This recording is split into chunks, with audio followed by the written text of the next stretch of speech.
Chapter 1483. Hey! Yun Shusher did not know whether to laugh or cry. Being stared at by him with such a burning gaze, she could only feel her face heating up. She could not help but feel a little helpless. Mu Yaja lowered his gaze to look at her bashful and timid face. He could not help but nod his head and kiss her. Qin Zhou, who was standing by the side, coughed somewhat unwisely. Ahem. Oh please. He was still here, all right? Could he not flirt with his woman as if there was no one else around? Qin Zhou spoke up at the wrong time, interrupting Mu Yaja's actions. The man turned his gaze and glanced at Qin Zhou with slight displeasure. Even though he only said that he was slightly displeased, when Mu Yaja's somewhat impatient gaze landed on Qin Zhou's face, the poor Qin Zhou only felt as if he had died 10,000 times in those few seconds of being stared at by him. After filtering through more than 1,000 horrible ways to die in his mind, he felt the urge to retreat. He coughed awkwardly and pretended to be innocent.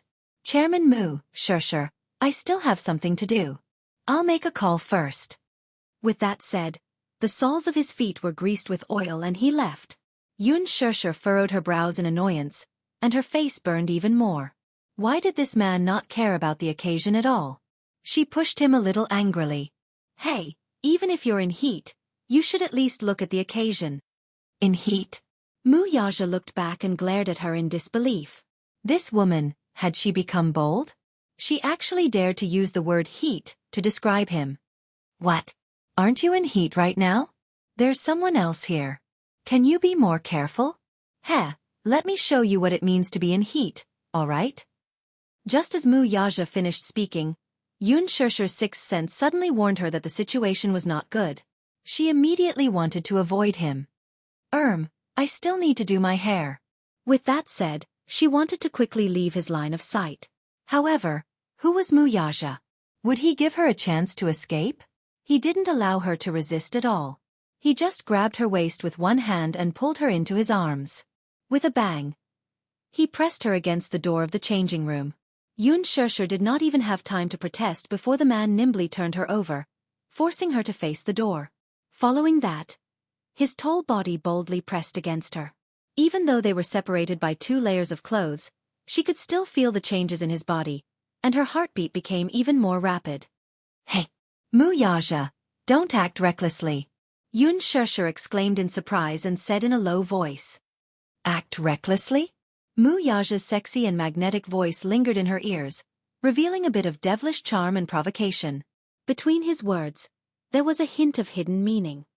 You're obviously looking forward to it, huh? Anticipation? What was there to look forward to? Yun Shusher bit her lips. Just as she was about to get angry, the man's hand lifted the hem of her cheongsam. She exclaimed and wanted to stop him, but he did not intend to give her the chance. It should be very exciting to do it in the changing room. Mu Yaja, don't do it here. Yun Shusher blushed and her heart pounded. She felt his fingers roaming around her body, and for a moment, she panicked. Are you a beast? Even if I'm a beast, I was awakened by you. Your brain is filled with sperm. Beast. Yun Shusher still could not stop being angry. Mu Yaja curled his lips and his eyes were playful. Chapter 1484. Yun Shusher struggled slightly, but in the next second, her wrists were easily restrained by him. He entered her from behind as she resisted slightly. Without any foreplay, it was slightly difficult to enter and exit. However, as his skills deepened, her body gradually relaxed. He pressed on top of her and made love for a long time. When her body went limp, he vented all of it on her body. After everything was over, Yun Shusher felt that her legs were so weak that she couldn't stand up. Her legs turned to jelly. She gritted her teeth, feeling extremely embarrassed. She could only let herself go limp in his arms and do whatever she wanted. Mu Yaja carried her to the sofa and carefully cleaned her body. There was a sink in the changing room. He took a hot towel and wiped her clean. Yun Shusher suddenly remembered that he didn't use any safety measures just now. She sat up and glared at him. Hey, just now you. Mu Yaja calmly raised his eyes and looked at her quizzically. HM? Did you aware that? Yun Shusher blushed and asked. No. A certain man's tone was so righteous that it couldn't be any worse. She flew into a rage out of humiliation. No. Why didn't you use any safety measures? After saying that, she started counting with her fingers. My last period was, the safe period should be. After counting for a long time, Yoon Shusher slapped her forehead and said in distress, I'm not on my period today. After thinking about it, she looked as if she was facing death calmly. Forget it. Mu Yaja curled his lips and heard her say seriously, I'll buy some morning after pills later. The man was furious. No. Why not? It's not good for your body to take pills. Yoon Shusher retorted in an unfriendly tone. Hey, you're being unreasonable. If it weren't for the fact that you didn't use any safety measures, would I need to take emergency morning after pills? If I don't take them, it'll be very dangerous. I'm in a dangerous period today. What are you afraid of? Mu Yaja frowned, but he was annoyed by her fuss. I'm not irresponsible. Yoon Shusher was startled. She heard him say, if you are pregnant, you can stay at home and take care of the baby. He dreamed of having another child with her. It would be best if she was a little princess. He dreamed that she could give birth to a daughter for him. He liked daughters very much. If she could give birth to a daughter, he would treasure her in the palm of his hand and give her endless love. Yoon Shusher was stunned for a while, but she said resolutely, I won't. You're not? Mu Yaja narrowed his eyes dangerously. His expression was slightly angry. Why should I give birth to your child? Oh, you think you can give birth to a child just because you want to? You didn't even ask for my opinion. I don't want to give birth. Yoon Shusher said unhappily. Mu Yaja suddenly grabbed her chin. You don't want to? This woman was actually unwilling to give birth? Yes, I don't want to. Why? There's no why. Yoon Shusher was silent for a while, then said, My career is on the rise now. I want to work hard on my career first. Let's put everything else aside for now. No. Mu Yaja said unhappily, Is your so-called career acting? Or is it like today, dressing up beautifully and being followed by the media like stars chasing the moon? Chapter 1485. He especially didn't like her like this. At first, he didn't approve of her career. It wasn't that he was biased against people from the entertainment industry, but he felt that as a man, it was his duty to provide for his wife. With his wealth, it wouldn't be an exaggeration to say that it wouldn't be a problem to provide for 1,000, 10,000, or even 1,000,000 of her. He felt that she didn't need to work. But back then, she had said that if he were to raise her, she would feel like a canary trapped in a cage with no freedom. She wanted to work and be financially independent. At least, she could earn enough money to support herself. He respected her and silently made way for her. But if it was for work, she had to sacrifice to this extent. He only hoped that her beauty and all the good things she had would be enjoyed by him alone. He didn't want anyone else to covet her beauty. Yoon Shusher furrowed her brows. She was a little unhappy with his evaluation of her work. To her, entering the entertainment industry was a complete coincidence. When she was in university, she majored in media and her dream was to become an outstanding actress. She liked acting, not because she liked the scenery, but because she liked the arts. She liked to challenge any role that was challenging. Every time her performance was recognized, she would feel a sense of accomplishment from the bottom of her heart. Regarding the issue of children, Yoon Shusher didn't think what Mu Yaja thought. They weren't officially married yet. Wasn't it too early to talk about children? Moreover, she already had 2 children. With Yu Yu and Xiao Chen, she didn't dare to take the risk. If she had another child, would Yu Yu reject it? Would Xiao Chen reject it? When the time came, what if Yu Yu couldn't accept the arrival of a new life? Not to mention these 2 little guys. Even she herself wasn't prepared. Hence, Yoon Shusher held his face and said coquettishly, Let's not talk about this now, okay? I'm not ready yet. Moreover, I'm not your wife in name. Why should I give birth to your children? Mu Yaja's gaze froze for a moment before he circled his arms around her waist. You'll be my wife, Mu Yaja. You don't have to think about this at all. You want to marry me, but I may not be willing. Yoon Shusher coldly snorted and said somewhat haughtily. Mu Yaja narrowed his eyes dangerously. What? Are you not willing to be my wife? Yoon Shusher lifted her jade-like chin and smiled gracefully. That depends on your sincerity. As soon as she finished speaking, she pushed him away and stood up. Lifting the hem of her dress, She turned around and walked to the full-length mirror. The brightest design of this gown was the side of the hemline. It was a skirt-like design, with black organza that extended to the ground. It was very beautiful. She looked at the mirror and struck a pose, looking proud and confident. At this moment, Yoon Shirshir was definitely the most beautiful. Actually, there was one thing that she didn't say. One of the reasons why she wanted to become an actress was because he was such an outstanding man. Before becoming his wife, she wanted to become more outstanding, to become someone who was worthy of him. Yoon Shirshir looked at the mirror and lifted her chin slightly. Her lips curled into a beautiful smile. Suddenly, Mu Yaja's calm voice came from behind her. Walk the red carpet with me tonight. Chapter 1486. Tonight. You're going too?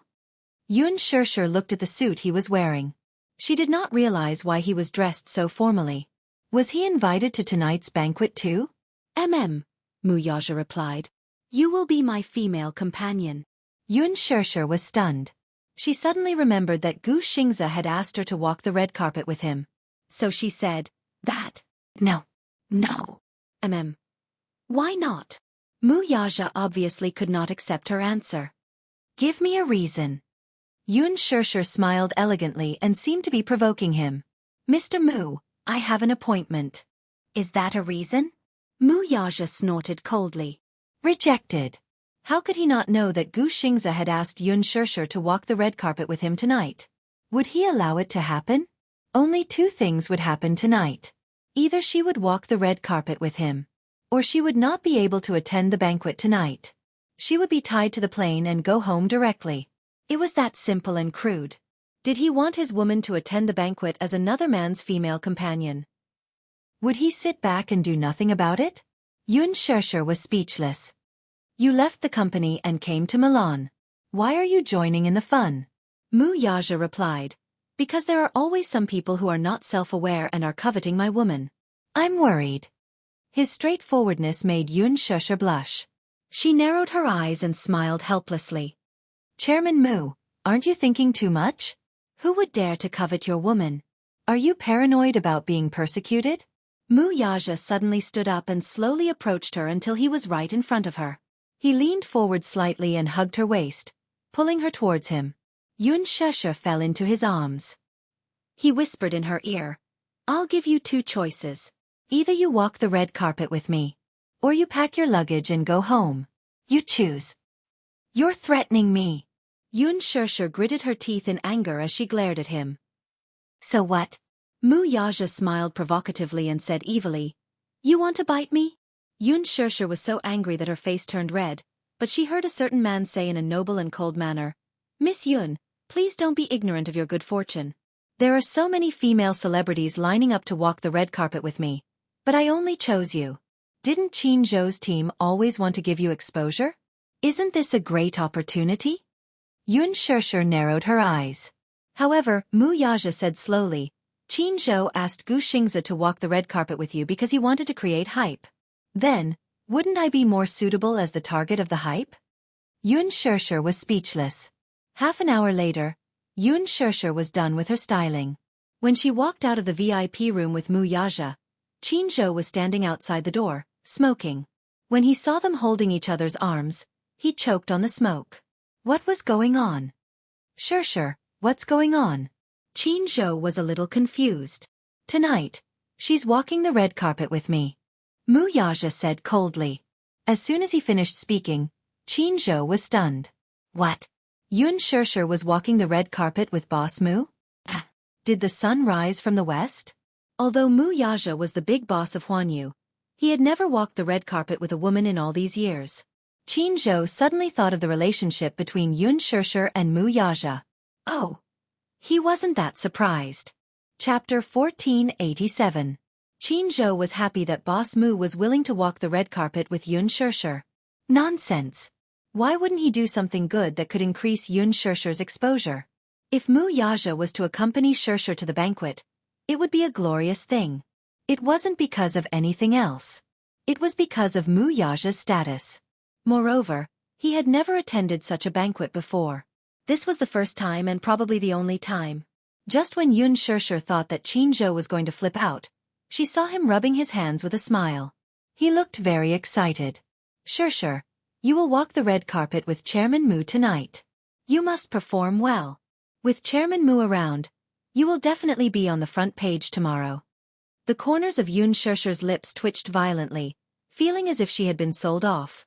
She felt like she had the world with Mu Yaja at the banquet of Milan Fashion Week. As a guest invited by the organizer, Mu Yaja naturally had to be the finale. Thanks to him, Yun Shirshir, who had been arranged to enter the venue in the first half, was now the finale. It was autumn and the weather was a little cold. Especially at night, when the cold wind blew, it was bone-piercing, and the chill was at its peak.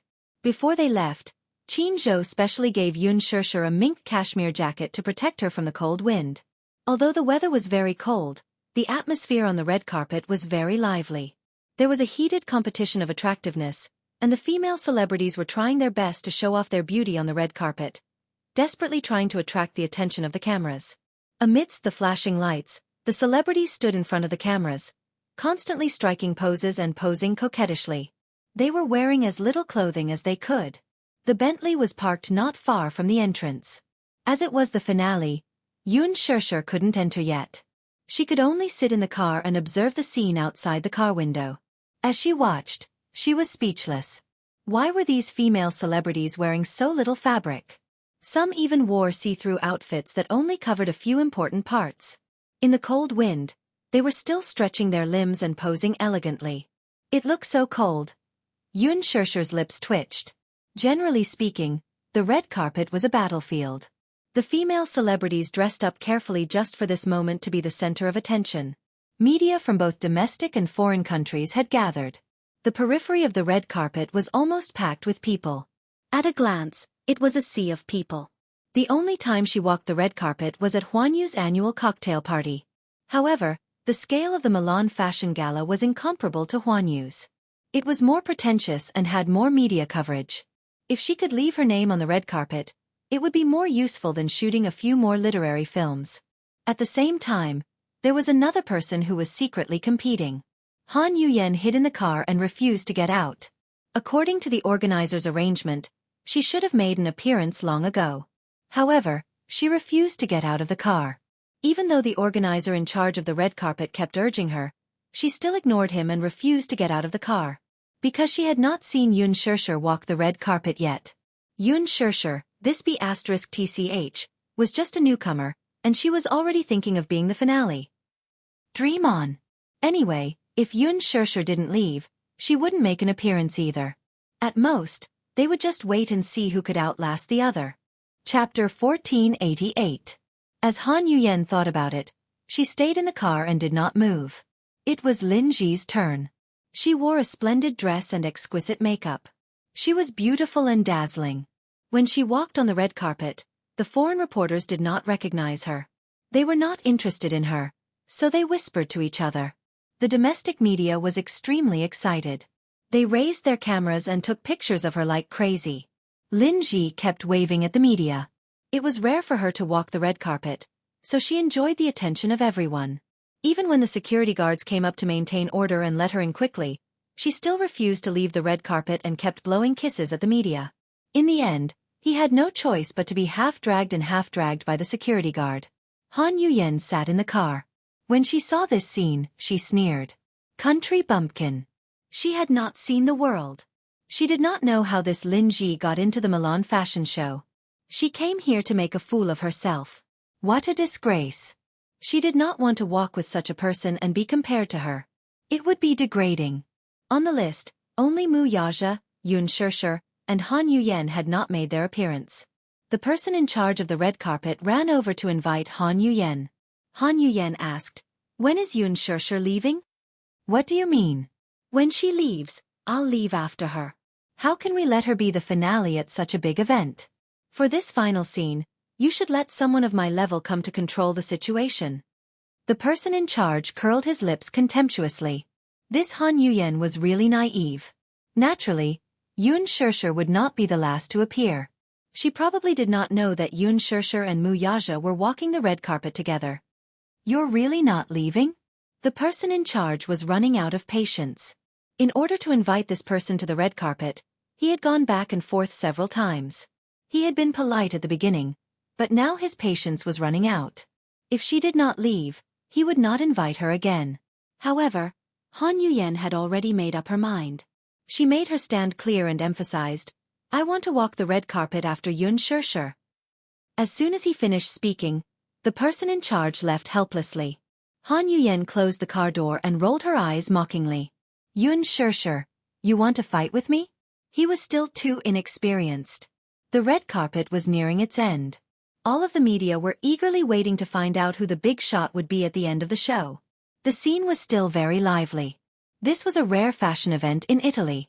It was Mu Yaja's first time walking the red carpet in Milan with a female partner, and it was also Yun Shirshir's first time appearing in front of the cameras with him. She was so nervous that she almost suffocated. Yun Shirshir clasped her hand over her heart and looked at the flashing spotlights on the red carpet. For a moment, all the spotlights were on, and it was as bright as day, illuminating the silent night. Mu Yaja saw her taking deep breaths and smiled. His originally cold eyes were filled with gentleness and affection. "Nervous?" "Yes, a little."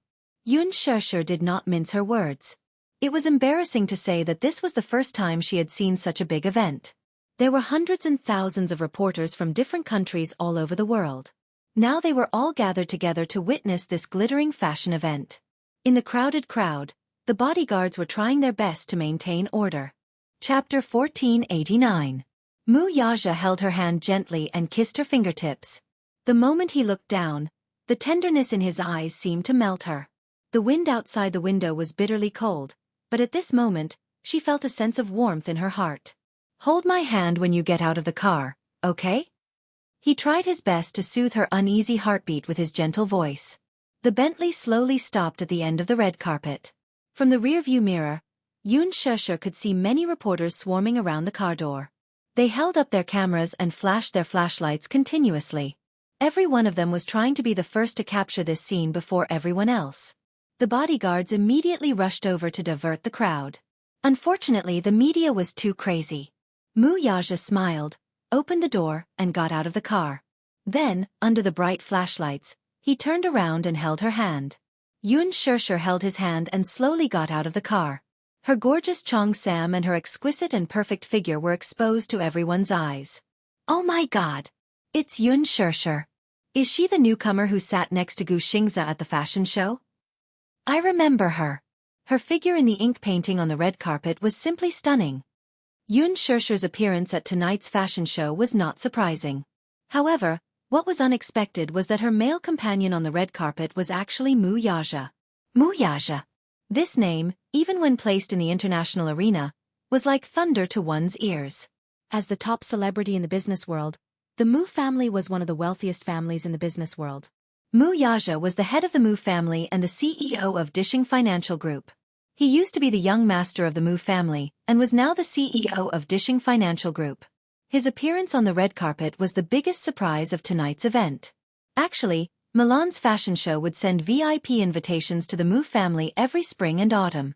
After Mu Yaja received the invitations, he would always throw them aside and ignore them. His appearance was a veritable VIP. Tonight, he was dressed in a handmade suit. He was tall and straight, slender and handsome. His delicate facial features softened the charm of Oriental classics and the profound mystery of European descent. His exquisite silhouette was full of heroic spirit. However, compared to the past, there was less coldness. Because of the woman beside him, there was more gentleness between his brows. When he and Yun Shirshir appeared on the red carpet, they instantly outshone the crowd. Magnesium lights flashed across the sky, causing half of the night sky to be as bright as day in an instant. "It's the CEO of Mu Group, Mu Yaja. I heard that he's a business genius. He's young and talented." The reporters were in a frenzy.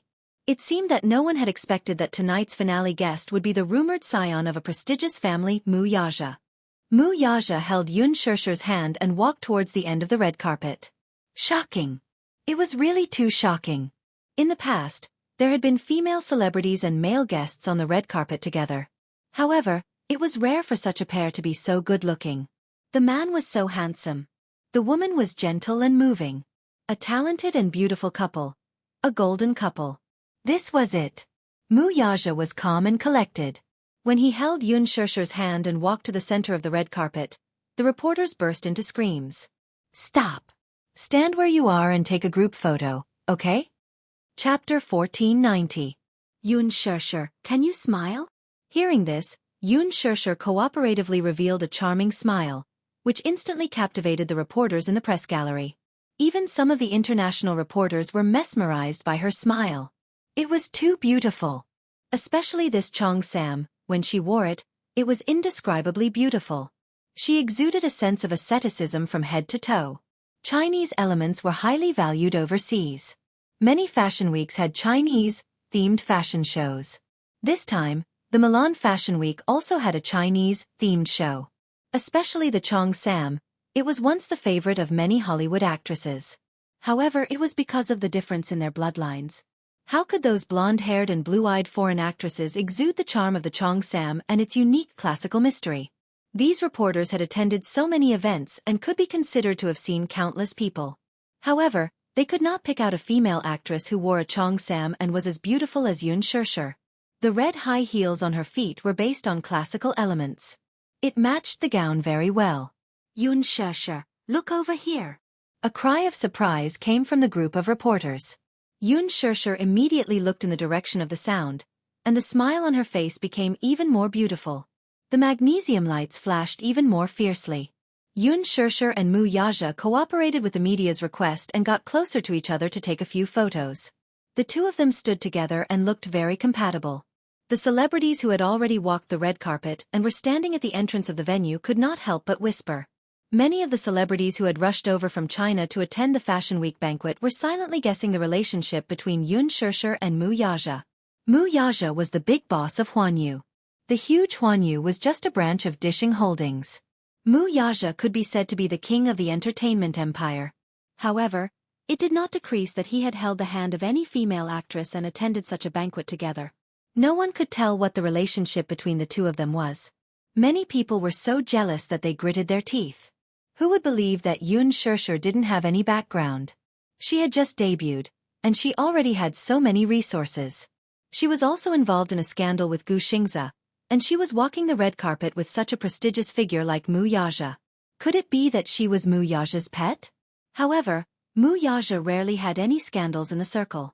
It was rare for him to be so close to any female celebrity.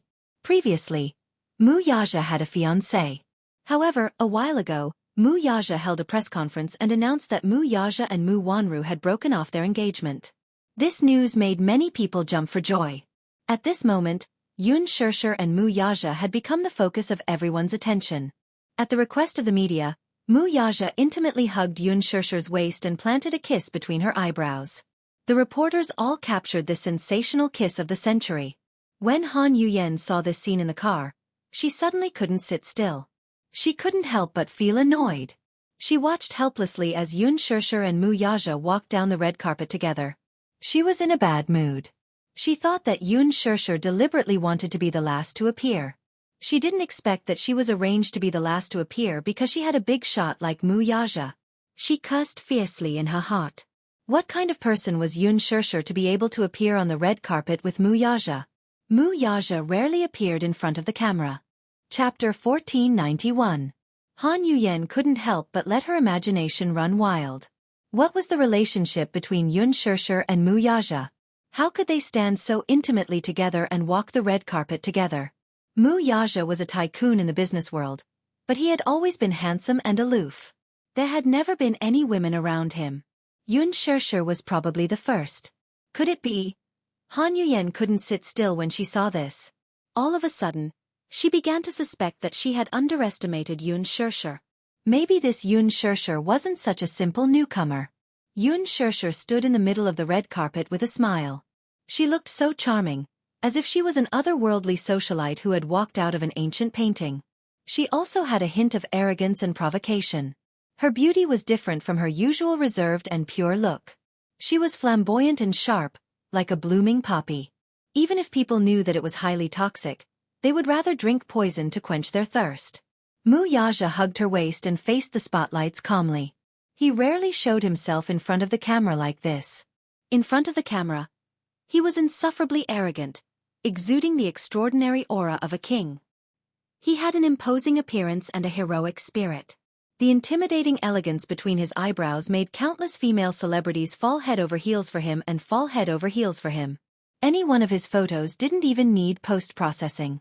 His handsome and exquisite looks completely crushed all the little fresh meats in the entertainment industry, and even the international male models in the fashion industry. He was too handsome. Very few people had the honor of seeing him in person.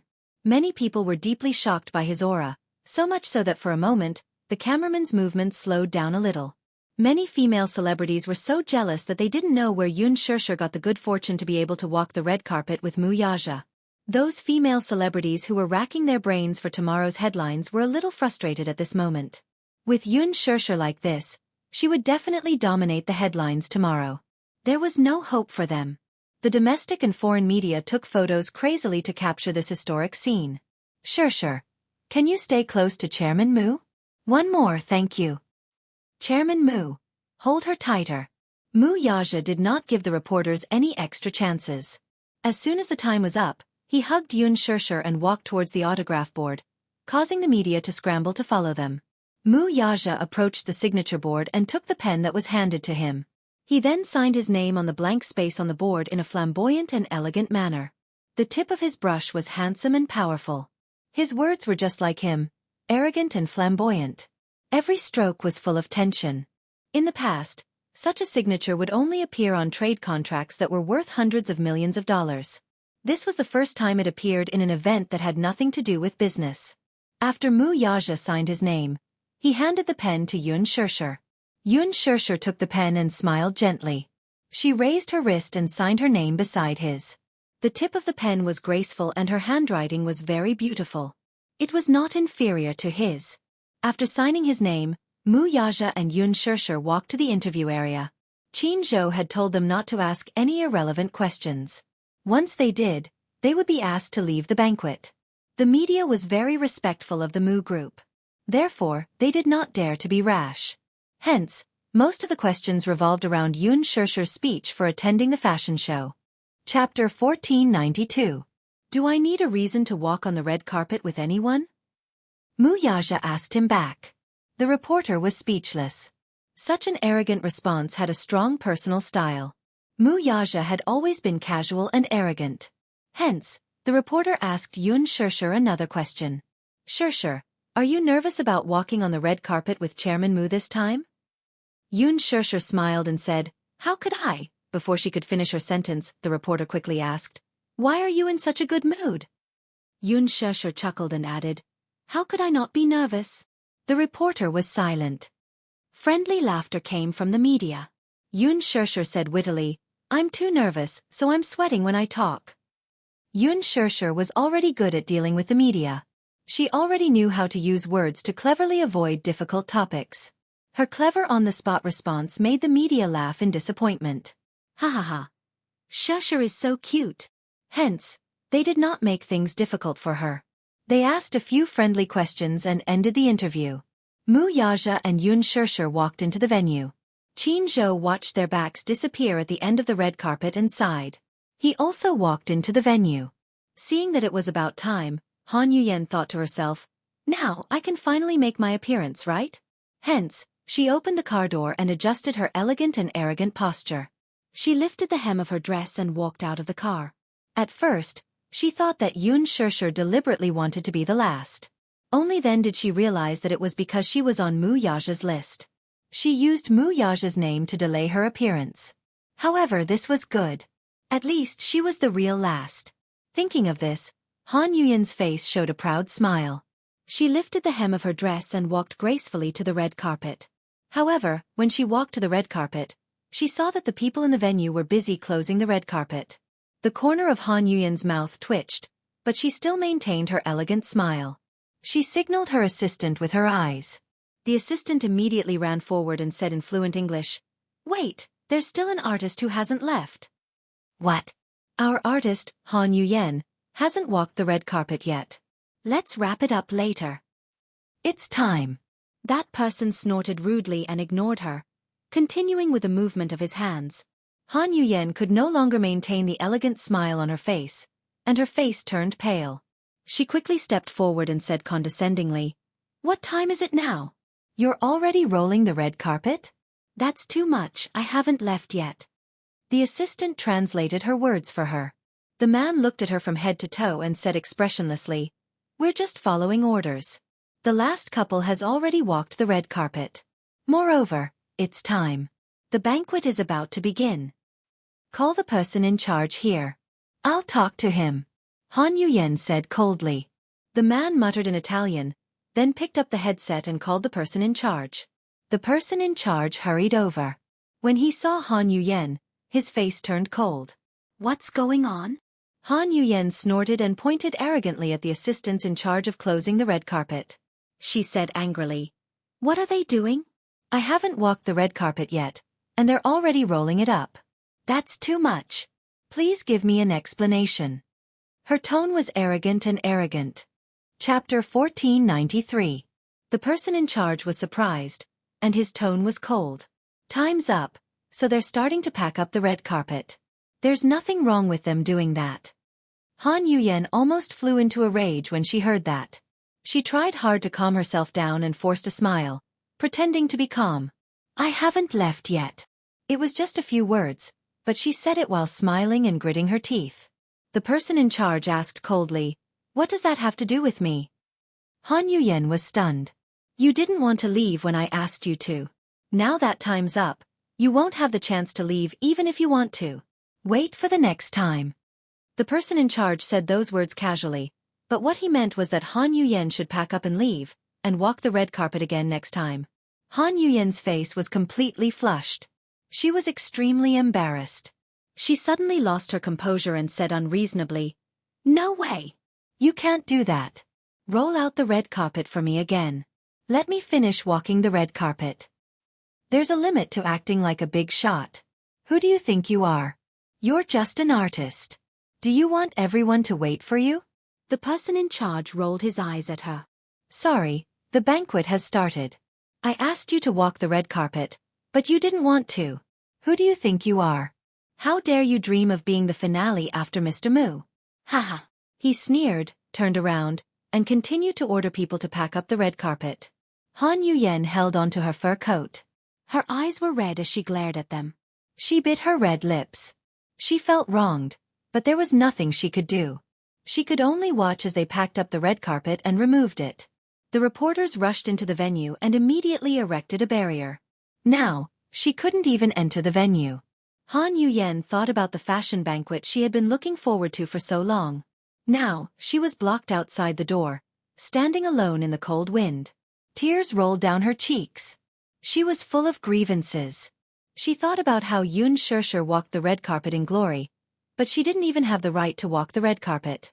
Just thinking about it made her heart ache. Her eyes turned red. No matter how hard she tried to hold it in, she couldn't stop her tears from flowing. Her assistant scolded her from the side. "What kind of attitude is that? Seriously.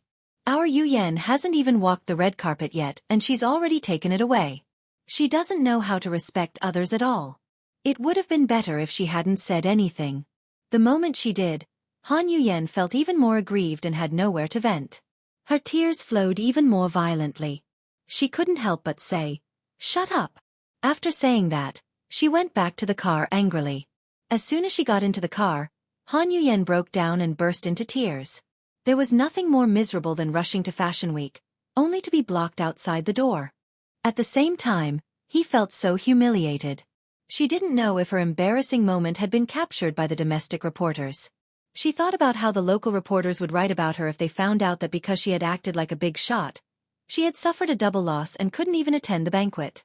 The more Han Yuyen thought about it, the more aggrieved she felt. She covered her face and cried. In the venue, famous people gathered and the stars shone brightly. Mu Yaja hugged Yun Shishir and took the wine glasses. The waiter poured red wine for them. He turned around and raised the wine glass, indicating to her. Yun Shishir glanced at him and smiled shyly. She mumbled, "I can't really drink. I'm afraid I'll get drunk." What's there to be afraid of? I'm here. Chapter 1494. Mu Yaja suddenly leaned close to her ear. Also, I like how you look when you're drunk. She was delicate and cute, and the 2 patches of red on her cheeks were especially charming. He loved this beautiful and charming appearance. Yoon Shirshir pursed her lips and pretended to pout coquettishly as she glared at him. Mu Yaja clinked his wine glass against hers and drank it in one gulp. He could hold his liquor very well. In the past, when negotiating business, the wine table was undoubtedly a smokeless battlefield. Alcohol tolerance symbolized the confidence of the negotiation. Often, the success of the transaction could not be separated from the boost of alcohol tolerance. Yoon Shirshir was still afraid of getting drunk, so she took a small sip. The wine-red wine stained her delicate lips, and it was incomparably beautiful. Mu Yaja glanced at it, and his heart was slightly moved. If they weren't in a public place, he really couldn't help but lower his head and lick the beautiful wine on her lips. The female celebrities present were all envious and jealous. They couldn't wait to kick Yoon Shirshir away. This Yoon Shirshir was too much of an eyesore. It wasn't just the domestic artistes. Some international celebrities were also a little jealous. Among them was Princess Charlotte of the Morocco royal family. As a member of the Morocco royal family, Princess Charlotte naturally received a VIP invitation to Milan Fashion Week. She didn't expect Mu Yaja to also come. She had met him once, at the Morocco royal family's banquet. Under the arrangement of Duke Hanst, he danced with her. Charlotte thought that this man was quite interesting. During the dance, she could see that he was absent-minded and uninterested, as if he was very reluctant to dance with her. He made a few wrong steps and stepped on her a few times. Charlotte was displeased, but at the same time, he left a deep impression on her. There were very few men who didn't like her. As the princess of the Morocco royal family, not only was she rich, but she was also beautiful and had a noble temperament. There were countless nobles who flocked to her like a flock of ducks. Not to mention those commoners. This was the first time she had seen a man with a cold face in front of her. There was no change in his expression, nor was there a trace of reverence or submission. After the dance, he left the dance floor in a hurry and did not linger. Charlotte could not help but be a little interested in him. This man is very interesting. Moreover, his noble and arrogant temperament was very attractive to her. She was tired of those men who fawned over her in every possible way. She was even more tired of those who treated her as if she was a high and mighty queen. Towards Mu Yaja's cold and arrogant temperament, she was very attracted to him. After that day, through Duke Hanst, she expressed her admiration for Mu Yaja to the Mu group, hoping to meet him. Charlotte's view on love was very straightforward. Western culture had been implanted in her bones since she was young. To her, in love, there was no such thing as who took the initiative or who was passive. If she liked someone, she would take the initiative to pursue him. Thus, she picked up a glass of red wine from the waiter's tray and walked towards Mu Yaja. Mu Yaja was standing in front of the dining table with Yoon Shirshir in his arms, gently feeding her cake. Yoon Shirshir said angrily, "I don't need you to feed me." "You don't like me feeding you? There are so many people watching.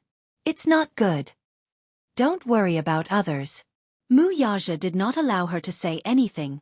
The venue was divided into a VIP area and a non-VIP area. Chapter 1495. Hence, he felt that he had nothing to fear. However, Yoon Shirshir could feel the sharp swords directed at her from all directions. So many pairs of eyes were staring at her with hatred. She felt uncomfortable all over. Mu Yaja ordered, "Open your mouth." Yoon Shirshir was forced to open her mouth and was fed a mouthful of the tiramisu cake. It's so sweet." She raised her eyebrows in surprise. Mu Yaja saw that she seemed to like it very much and also took a bite. "Yes, it's very sweet." Qin Zhou, who was watching from the side, covered his face. "Oh please, what was going on with these two? Shirshir, could you at least learn from Lin Ji?" After entering the VIP area, it was as if you were on a spiral motor, constantly traveling among the famous celebrities to make your presence known. Looking at these two, they did not look at anything else after entering the venue. They only focused on tasting the delicious food at the dining table. When Qin Zhou saw Yoon Shirshir holding the cake and savoring it, he was especially angry that she did not fight for it. He expected better from her. The Fashion Week Gala was a gathering of many international celebrities, including the royal family, political leaders, big-name buyers, A-list celebrities, and internationally renowned directors and producers.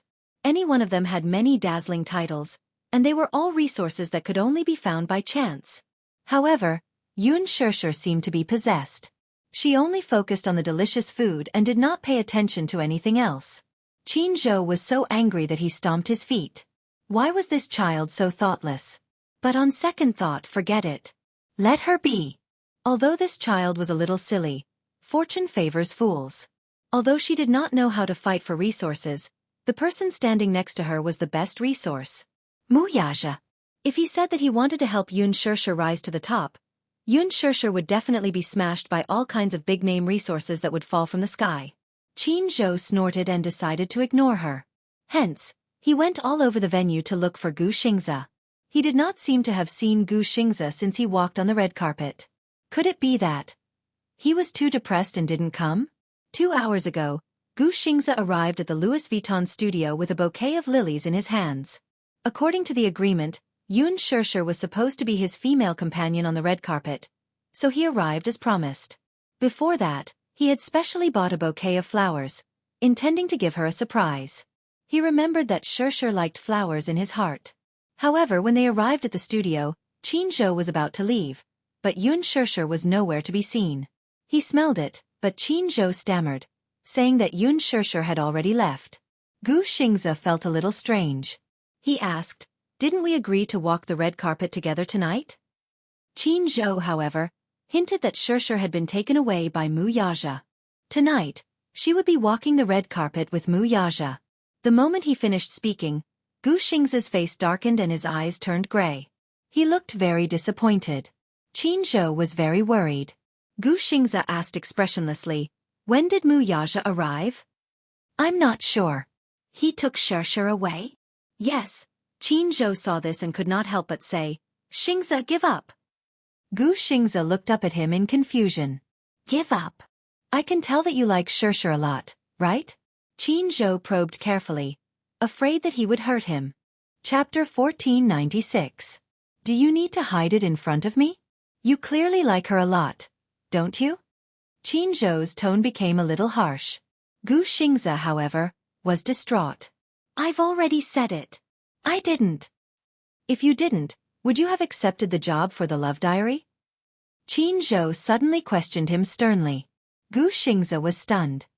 "You accepted this job because you subconsciously wanted to use this reality show, even if it's fake or fictional, to be by Shishir's side as her boyfriend, right?" Qin Zhou was aggressive, but Gu Xingze remained silent and did not say a word. "You don't have to lie to yourself anymore, okay? You're in love with Shishir, so why don't you dare to admit it? But as a friend of many years, I can only advise you to give up. It's impossible between you and her. I can tell that Mu Yaja cares a lot about her, and he values her a lot. You have no chance at all." Gu Xingze still did not say a word. Qin Zhou was also furious. In fact, he had long seen through Xingze's subconscious feelings for Yun Shishir. If it was in the past, Xingze would never have accepted a reality show like The Love Diary, let alone let any female celebrity consume his popularity. Although it was his idea to use Gu Xingze's fame to create hype, it was his idea. But Xingze was used to having his own principles. Qin Zhou watched that episode. Gu Xingze looked at Yun Shishir with doting eyes. Even through the screen, Qin Zhou could deeply feel Gu Xingze's deep feelings for Yun Shishir. Even if it was just a show, it would be good. Even if it was just a show, it would be good. To be able to date, hug, and hold hands with the person he loved as a couple. These wishes that could not be fulfilled in reality could be fulfilled in the show. This was probably the main reason why Xingze accepted this show. Think about what I've said. After saying this, Qin Zhou left him behind and left. However, until now, he still hadn't seen him. Could it be that this fellow didn't come? Qin Zhou was slightly annoyed. He seemed to have been too harsh with his words earlier. He was worried that he might have hurt him. However, if he didn't say that, he might not be able to clearly understand how ridiculous he was. Shishir clearly did not belong to him. This relationship couldn't be forced, so why did he have to be so stubborn? Thinking of this, Qin Zhou left the venue and headed to the hotel where Gu Xingze was staying. Yun Shishir stood in front of the dining table and felt that the food on the table was so sumptuous and tempting that it was too much for her eyes to take in. This one was delicious, and that one looked delicious as well. Yun Shishir was drooling. She had not eaten dinner. Now was the time of famine. Greedy little cat. Mu Yaja looked at her greedy appearance and could not help but be cold. Seeing the cream on the corner of her mouth, he couldn't help but reach out to wipe it away. Miss Yun, please pay attention to your table manners. He teased her on purpose. Yun Shusher snorted. What's there to be afraid of? As soon as she finished speaking, she suddenly caught a glimpse of a graceful figure walking in her direction from the corner of her eye. An elegant woman in a gorgeous gown was holding a wine glass in one hand and looking behind her. Her exquisitely made-up face seemed to be full of ambition. Yun Shusher was stunned and focused on her. However, she saw that she had already walked in front of her and stopped in her tracks. You? Yun Shusher frowned in surprise and confusion. Chapter 1497. Lowly commoner, move aside.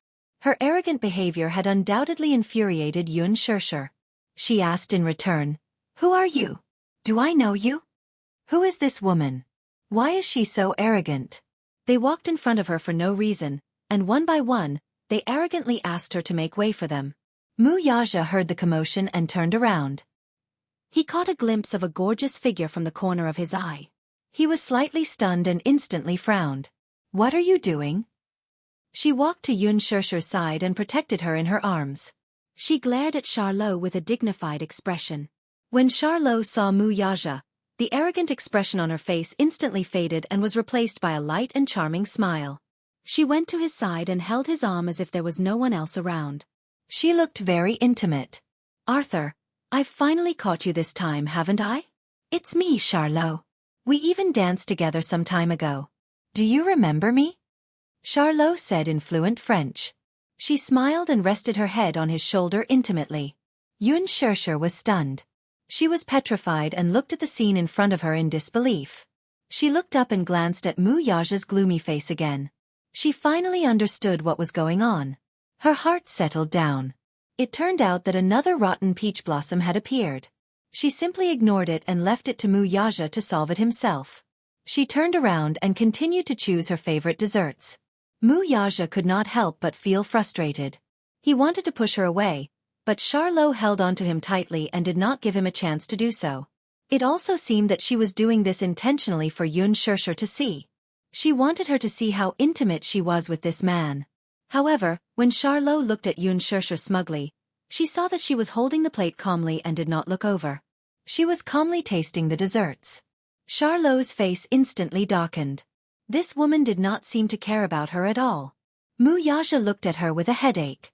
This woman was the mess Mu Linfeng had thrown to him. Princess Charlotte was a member of Morocco's royal family. Princess Charlotte was the beloved daughter of Princess Caitlin of Morocco. Not only was she beautiful, but she was also very wealthy. As one of the future heirs of the royal family, there were countless admirers who flocked to him. The Mu family had many dealings with the Morocco royal family, so Mu Linfeng had high hopes for Mu Yaja and hoped that he could marry Princess Charlotte. Naturally, Mu Yaja was well aware of his uncle's thoughts. That was the reason why he had asked him to leave the country. Mu Yaja was filled with jealousy and dissatisfaction when he arranged for the princess to be with him. If the Mu group could form a marriage alliance with the Morocco royal family, the benefits would be unimaginable. It would be a great help to the Mu group. However, Mu Yaja was especially disdainful of this. What he hated the most was using marriage as a bargaining chip between business and politics. Moreover, since he already had a woman in his heart, he would not spare another glance at other women. Charlot could not help but feel disappointed when she saw his cold expression. She raised her goblet and gestured to him.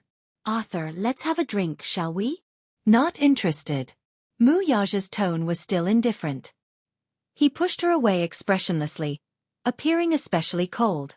Chapter 1498. She had always been confident and arrogant. She had countless fans and the number of people who adored her was as many as the carps in the river. But she was unable to attract this man's gaze. This was a huge blow to her. She didn't believe it. She didn't believe that she couldn't conquer this man. Charlotte appeared in front of her in a flash and pouted coquettishly. Hey! What do you mean he's not interested? Make yourself clear. She questioned angrily. Yun Shusher took a sip of the red wine and glanced at Charlotte, reminding her kindly, What he means is that he's not interested in having a drink with you. When Mu Yaja heard this, He was stunned and looked at her in shock. He thought that this woman would be like her usual self, hiding at one side like a coward and ignoring them. Or maybe she would start to let her imagination run wild and be overly suspicious. He didn't expect that she would be so daring to stand out and go against Charlotte. He couldn't help but be surprised at this. Charlotte's attention was attracted by her words. Yun Shershur spoke in French with perfect pronunciation. Although she wasn't fluent, it was very standard and every word was enunciated accurately. Charlotte was a little surprised, but at the same time, she couldn't help but glare fiercely in her direction. She arrogantly scolded. "It's not your turn to butt in here. You lowly commoner. Shut up." "Hey, you're wrongly accusing me." Yun Shershur blinked her eyes innocently and guided her patiently. "I'm kindly reminding you, but you're actually scolding me as a lowly commoner." Charlotte didn't understand. "Kindly reminding me?" "Yes. Because you don't understand human language, right? I'm kindly translating for you." Yun Shershur smiled elegantly but suddenly spat out a sentence that was disgusting to death. Charlotte immediately understood the mockery in her words and was instantly angered to the point of suffering internal injuries. Even Mu Yaja couldn't help but curl the corners of his lips. This woman was too cute. She was usually docile and quiet, obedient and sweet. But once she revealed her edge, she was like a cat with sharp claws and teeth. She could actually smile and say such vicious words. It seemed that he had learned a lot from following Qin Zhou. Charlotte was furious. However, even if she was furious, she had to pay attention to her public image in a public place. She had no choice but to suppress the anger in her heart and try her best to maintain the noble and elegant expression on her face. She sneered disdainfully. "Shut up. You have no right to speak here. Get the hell away from him. You don't deserve to stand beside him. You're such an eyesore." Yun Shershur, on the other hand, was neither shocked nor angry. With a light smile on her face, she said, "Your Highness, you seem to be mistaken about something. Would you please examine the situation you are in? This is Milan, Italy, not Monaco, okay? Now that we're in Italy, can you please put away that disgusting princess act?" "You!" Charlotte was rendered speechless. She could only stare at her with her thick eyeshadow, wishing she could kill her with her gaze. Yun Shershur glanced at her and smiled. "Don't stare at me with your dead fish eyes. Damn lowly commoner. You!" Charlotte was at a loss for words. She was so angry that she clenched her fists. Her meticulously done nails were almost embedded in her palms. She glared at her fiercely. "Okay, I won't play with you anymore." Chapter 1499. Charlotte was left standing at the same spot, glaring angrily at him. When they reached a corner, Mu Yaja could not help but tease her. "Little thing, I didn't expect you to have such a fierce mouth." As he spoke, he reached out and lightly scratched the bridge of her nose. "Who asked her to have such an arrogant attitude? Does she really think that I'm a pushover?" "Humph." Yun Shershur curled her lips coquettishly, and there was a hint of playfulness in her eyes. Mu Yaja could not help but feel a little curious. "How did you know her identity?" He had never mentioned Charlotte's identity in front of her. Yun Shershur looked up and glanced at him. Then she said, "Firstly, from the way she spoke, she was so arrogant. Her every movement had a strong aristocratic accent. It seems like she's either rich or noble." As for the second one, from the way she spoke French with a unique accent, so I guessed her identity. The official language of the Morocco royal family was French. Looking at her haughty princess-like appearance, she vaguely guessed her identity. Carefully looking at her face, she remembered that she had seen her on TV before. When the Morocco royal family crowned Princess Charlotte, there were related reports in the country. She happened to see it. Mu Yaja smiled. "So you're not stupid." "Hey, I'm very smart, okay?" Yun Shershur retorted. "When I was in school, I was at least a top student. Otherwise, how could you be so smart? You is so smart. Didn't he inherit my genes? Then why can't Xiao Yichen solve a simple math problem?" "Because he inherited your stupidity." Yun Shershur was choked by his words, but she was extremely disdainful of his words. She snorted coldly. "Mr. Mu, you seem to have overlooked a problem." "What?" "A child's innate genes are important, but their education is also very important. Look, Xiao Yichen isn't proficient in his studies at all under your tutelage. Look at you. Look at how smart and adorable she is under my careful guidance. Yun Shesher smugly glanced at him from the corner of her eyes. Obviously, he was determined to go against him. You're full of crooked arguments, commented Muyaja bluntly. What nonsense! This is clearly the truth, okay? Yun Shesher rebuked him. I'm not going to argue with you. Muyaja curled his lips and smiled. He leaned down and whispered in her ear. Were you jealous just now? As soon as he finished speaking, Yun Shesher's face suddenly turned red. When Muyaja saw this, the smile in his eyes deepened. She seemed to be a woman who got shy easily. He especially liked how she looked when she was shy. Her face would always turn red, and she would lower her head and frown slightly. Her coquettish face would look as if she wanted to say something. She would stare at him shyly and aggrievedly. She stared at a certain part of his heart. She stared at him until his body was slightly hot. He knew that his body was hot not because of the alcohol, but because deep within his body, he was reacting to her. Muyaja hugged her and suddenly confined her to the wall in a secluded corner. He placed his arms on her shoulders and looked down at her. Answer me. Were you jealous just now? When she was arguing with Charlotte, her tone was tough. There was a different sharpness about her that was on the verge of bursting out. Chapter 1500. Intentionally or unintentionally, she avoided this topic. She turned her face to one side, obviously avoiding his probing gaze. Even she didn't know why she had been so impulsive to argue with Charlotte just now. In fact, she couldn't afford to offend a noble like Charlotte. Alas, she could not bear to watch her entanglement with Muyaja in every possible way. She was disgusted. So, there was that scene just now. Muyaja saw the fear in her eyes. He lowered his head a little unhappily and pecked the corner of her lips with a gentle bite, as if he was coercing her. Say it. His tone was domineering and irresistible. He was eager to hear the answer from her mouth. Between them, she had always maintained an ambiguous attitude and rarely expressed her feelings for him directly. Just now, she was the most domineering she had ever been. But it was for him. This knowledge made him feel complacent. This woman, who had always seemed to be weak and boneless, actually stretched out her sharp claws for him one day. This made him a little wild with joy. Yun Shesher pushed him. Hey, you don't be like this. We're still at the venue. Answer my question. Muyaja was extremely willful and domineering. He didn't allow her to escape. Yun Shesher lowered her face. At this ambiguous moment, the phone rang at the wrong time.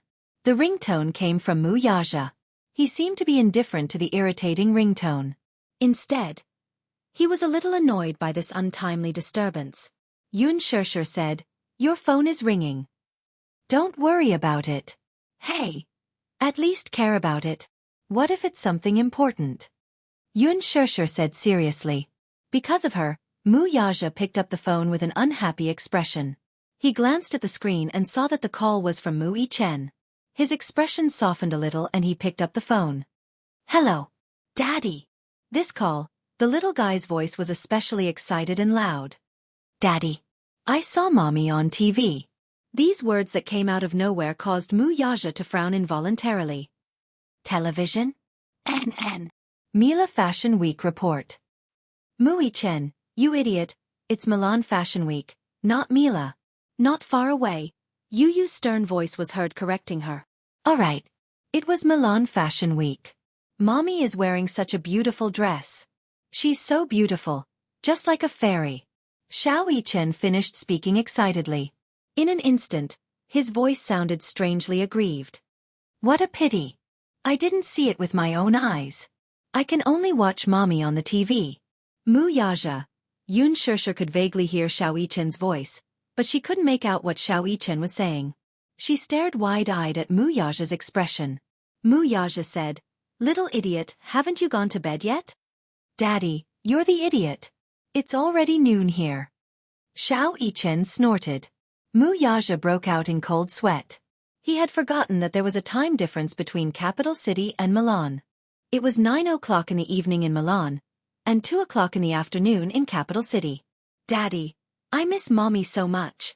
When is Mommy coming back? Mu Yichen's weak voice came from the other end. It sounded inexplicably sad, as if he was about to cry. Chapter 1501. alive. Mu Yaja couldn't help but feel disappointed by the little boy's choice of words. How could he describe it like that? The two little boys had indeed missed their mother dearly these few days. Yun Shirshir could still hear Mu Yichen's heartbroken complaints through the phone. "I miss Mommy so much." She heard these words clearly. Hearing Mu Yichen's longing, Yun Shirshir's eyes reddened. Yun Shirshir had a few days of intense work. Once she was done with the recording of The Love Diary, she was dragged to the recording studio by her manager for a voiceover session.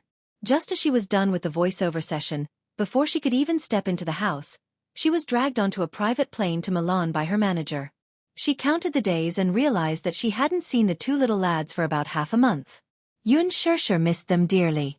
She snatched the phone from Mu Yaja's hand. "Xiao Yichen."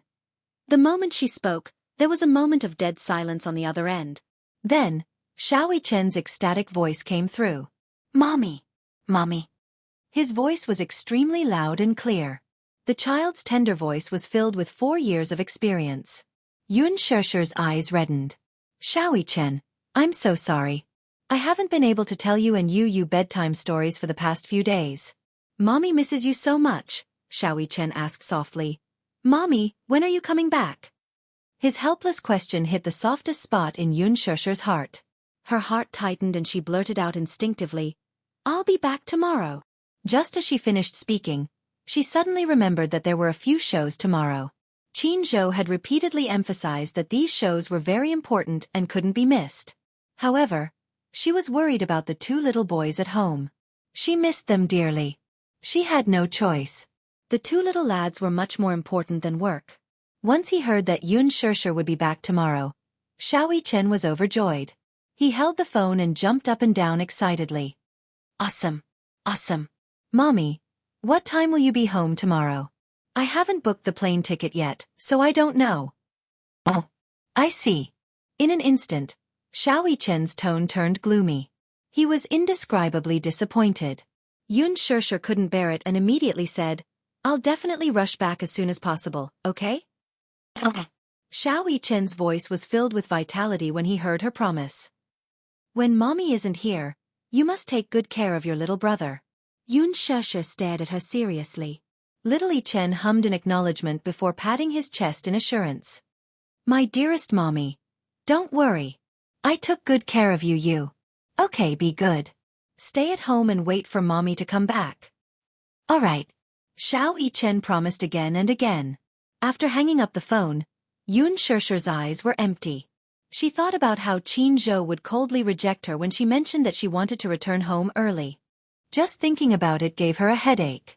Is it too late to book the plane ticket now? There's no need to book the plane ticket. Oh?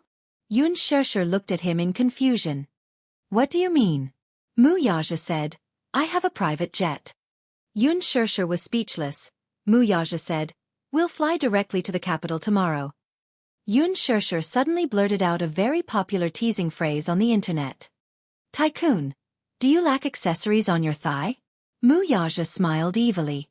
He grabbed her chin and kissed her flirtatiously. "No, I need someone to warm my bed." Yun Shirshir was speechless. Chapter 1502.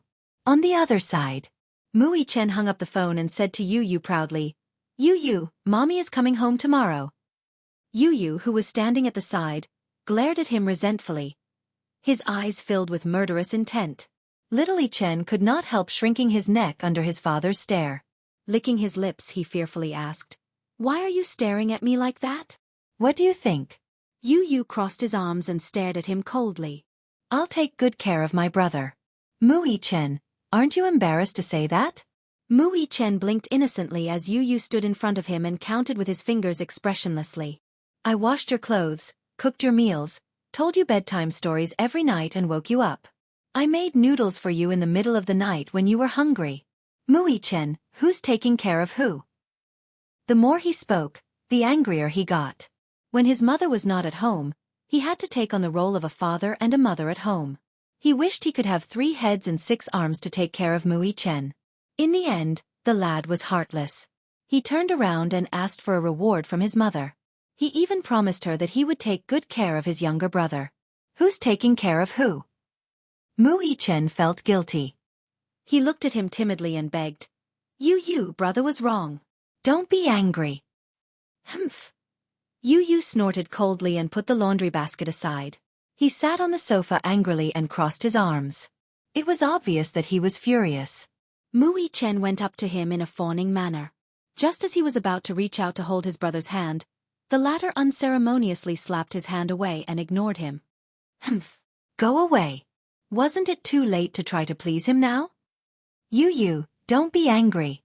You don't look good when you're angry. Look at your face. It's wrinkled like an old man. You looks best when you're not angry. Mu Chen coaxed him. However, his words only added fuel to the fire. Like an old man. You glared at him and said proudly, You're the old man.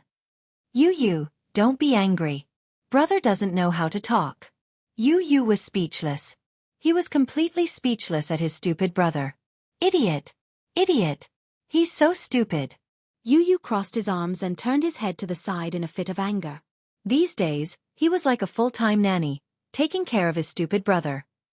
She didn't eat well, was picky about what she wore, was naughty, broke several vases, and even shamelessly asked for a reward from mommy. Just thinking about it made him angry. Mu Chen sized him up carefully and said, You, don't be angry. You glanced at him coldly from the corner of his eyes. At this moment, the little lad was sitting on the sofa with his legs elegantly crossed and his arms crossed. His arrogant demeanor made him look like an elegant queen who was unapproachable. Mu Chen tentatively sat beside him and reached out to carefully massage his shoulders. You be good. You be good. Don't be angry anymore. You rolled his eyes in his heart. Was this idiot treating him like a 3-year-old child? However, Mu Chen's flattery was still effective. You suddenly said, Be gentle. Oh, okay. Mu Chen obeyed his orders obediently. He loosened his grip a little as he carefully massaged his son's shoulders and coaxed him sweetly. Yu's worked hard. Brother will massage your shoulders. Chapter 1503. While she was enjoying the massage, she also reminded him to control his strength from time to time. Xiao Yichen smiled apologetically and had a lot of fun massaging her. You, is it comfortable? It's just though. You commented coldly without even lifting her eyelids. Little Yichen let out a defeated whimper and continued to work hard on the massage. Idiot, be gentler. Here, be a little heavier. It's comfortable. Hee. Xiao Yichen smiled proudly. His silly face was extremely cute. You raised the corners of her eyes and glanced at him lazily from the corner of her eyes. She instructed, You're done massaging. Go and dry the clothes. Xiao Yichen's face fell and he nodded unwillingly. Then, he carried the laundry basket and walked to the balcony with a sad face. Yu's eyes curved into crescents. She snickered as she looked at Xiao Yichen's dejected back. A smug look appeared on her face. This guy can be quite cute sometimes. Qin Zhou rushed to the hotel Gu Xingze was staying at and knocked on the door. No one responded for a long time. He raised his eyebrows suspiciously and returned to his room. Qin Zhou's suite was right next to Gu Xingze's. He arranged for Yun Shishir to stay in the same hotel as Gu Xingze on this trip to Milan. At the same time, he prepared a room key for both of them just in case. When he returned to his room, he found a spare room key for Gu Xingze's room. He used the room key and successfully entered the room. However, what he saw was a dark room. He turned on the lights in the hall and closed the door. When he passed by the bathroom, he heard the sound of water flowing from the bathroom. He was shocked. He pushed open the unlocked door and rushed in. The sound of water came from the bathtub. He walked to the bathtub. There was no one in the bathtub, but it was filled with water. The shower head was not turned off and water kept flowing. The water in the bathtub kept overflowing and covered the floor.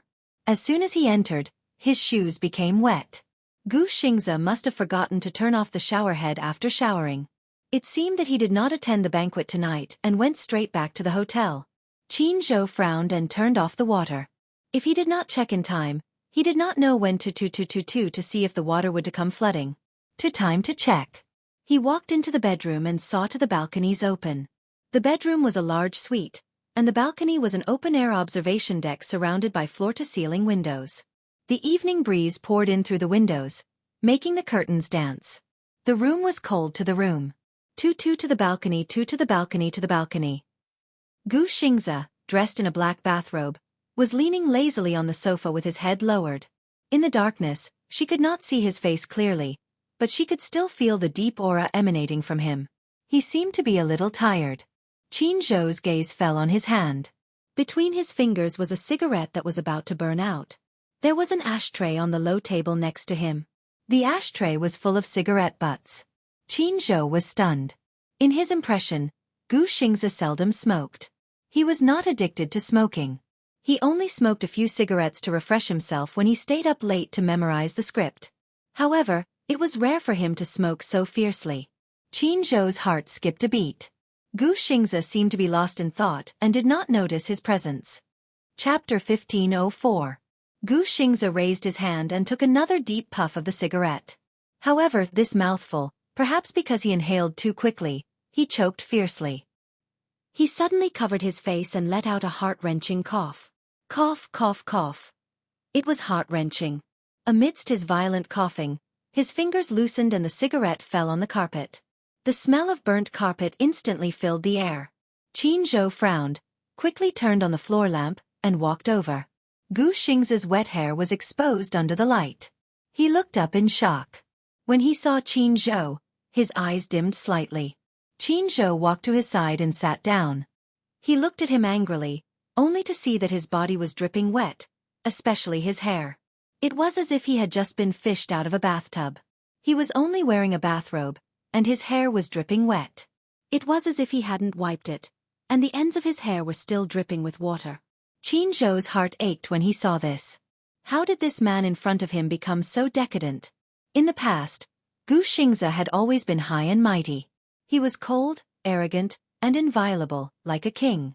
He would never show such a weak side. Qin Zhou could not help but feel heartbroken. At the same time, he could not understand. Xingze, how did you become like this? Ever since he terminated his contract with Gu Xingze and became Yun Shishi's manager, Gu Xingze did not hire another manager. He had his own studio. Everything in his acting career was managed by his team.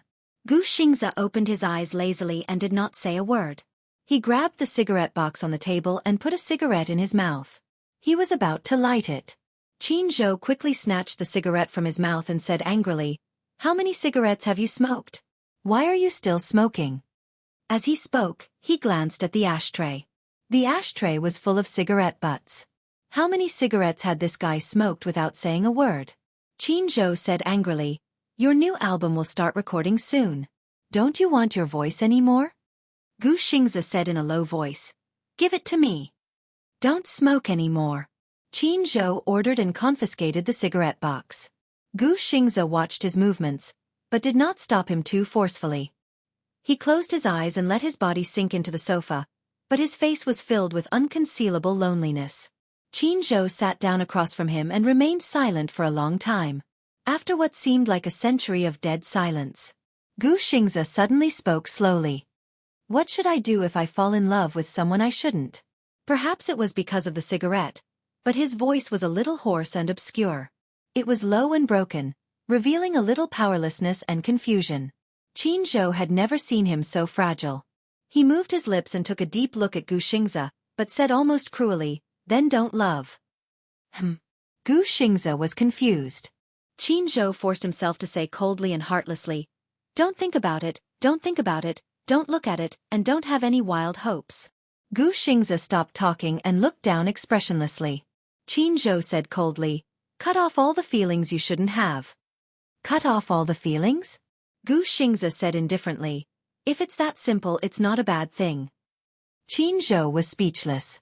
Gu Xingze said unwillingly, "But I want her." "Her? Is it Shisha?" Qin Zhou held his forehead helplessly. "There are so many women you don't want." "Why her?" "Feeling." Gu Xingze uttered these two words after a long pause. Chapter 1505.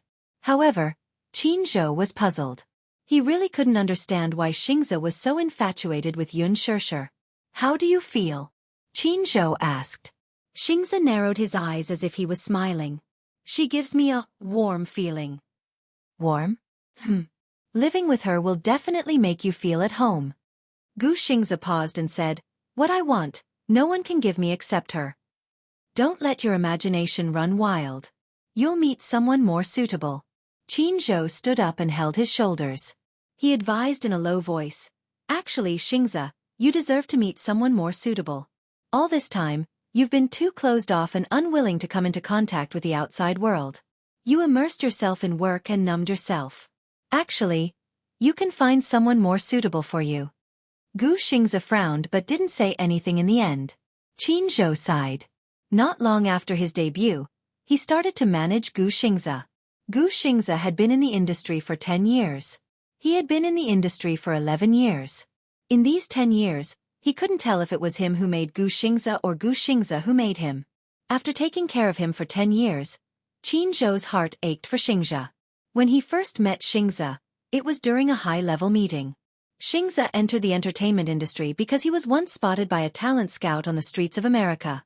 He was invited to the company and was coaxed into signing a contract. Strictly speaking, Qin Zhou was his second manager. At that time, Qin Zhou was just 20 years old.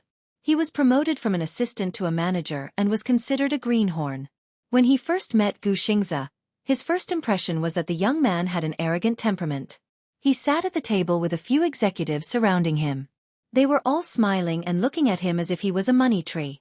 However, he didn't say a word. His expression was cold and there was no emotion in his eyes. At that time, the domestic entertainment industry wasn't at its peak. At that time, Hong Kong, Taiwan, Japanese, and Korean idols were very popular. Gu Xingze was like a piece of high-quality jade. Even though he hadn't been carved, he was still natural. He was the kind of person who would be attracted by his handsome appearance at a glance. He had unlimited potential. However, it wasn't until he got to know him better that he understood that this youth's coldness seeped into his bones. He was the illegitimate son of the Gu family in the capital. He had the blood of the Gu family, but he was not acknowledged by the Gu family. When he was very young, he was exiled abroad and lived alone. The reason why Gu Xingze was exiled was because he was overseas and had nothing except for his expensive living expenses. There was no affection, no family, no friends. His mother had left him a long time ago.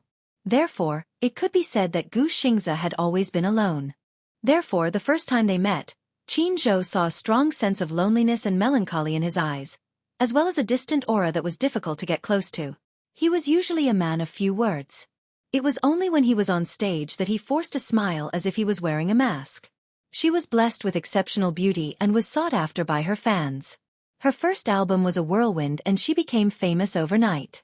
Ever since his debut, Gu Xingze had been a rare, high-quality idol in the entertainment industry. He was immune to any rumors. The entertainment industry was a big dye vat. No matter who stepped into it, they would be tainted. The relationships between men and women in the circle were very messy. There are always these chaotic parties. Chapter 1506. The company, home. 2 points, 1 line. Other than that, he had to rush for work and fly all over the world. Yun Shershur was probably the only woman he cared about. Was it because Shershur gave him the feeling of home? Qin Zhou immediately understood. Yun Shershur did have a warm charm. She did not speak much, but when she smiled, she seemed to be able to give people endless strength. When he was with her, he felt very at ease, very steady, and very calm. Indeed, there was the warmth of a family. But this woman was the only one he could not touch no matter what. Xingze, you should be rational. Qin Zhou said earnestly, I also like Shershur a lot, but you have to remember that this is not a woman you should touch. Remember, this is not a woman you should touch. Gu Xingze closed his eyes deeply. Qin Zhou said to him as if he was bewitching him, cut off these feelings that you should not have. Xingze, listen to my advice. Mu Yaja is not someone you can afford to offend. Even if, Gu Xingze suddenly raised his voice and interrupted him. His handsome eyes suddenly opened, revealing a sense of ambition and desire that he had never had before. Even if I become the head of the Gu family? Qin Zhou was stunned, not understanding the meaning behind his words. Is it because of Mu Yaja's status as Firen? Or is it because the Mu family is so powerful that I, as an artist, cannot compete with them? Gu Xingze's tone suddenly became a little agitated. He suddenly leaned forward and grabbed Qin Zhou's collar tightly. Then, if I replace my brother and become the head of the Gu family, will this status be enough to compete with him? Qin Zhou quickly covered his mouth. Don't say such dangerous things. He paused and suddenly lowered his voice. Don't forget that the Gu family has assigned people to watch over you 24/7. What if the room is bugged and Gu Jinglian hears what you said? His voice stopped abruptly, but he didn't continue speaking. Gu Xingzi's mouth was covered, but his face was calm and there was no fear in his eyes. He just stared at him coldly. Qin Zhou's heart skipped a beat. Gu Xingzi's bold words still echoed in his ears. If I become the head of the Gu family, will this identity be enough to go against him? Was he crazy? In order to snatch a woman from Mu Yaja, he didn't hesitate to compete with Gu Jinglian for the position of the head of the family. Was he crazy? Qin Zhou suddenly asked, How much do you love her? How much do you love that woman? Don't you care? She and Mu Yaja have 2 children. Gu Xingzi remained silent. Qin Zhou continued, 7 years ago, the Mu family hired a girl with a clean background to be a surrogate mother for the Mu family and gave birth to 2 children. And I've already found out that this girl is Yun Shishir. You really don't mind? Why should I mind? Gu Xingzi retorted coldly. Qin Zhou was stunned. I like her. I don't care about the past. Qin Zhou said, Yes, you don't care.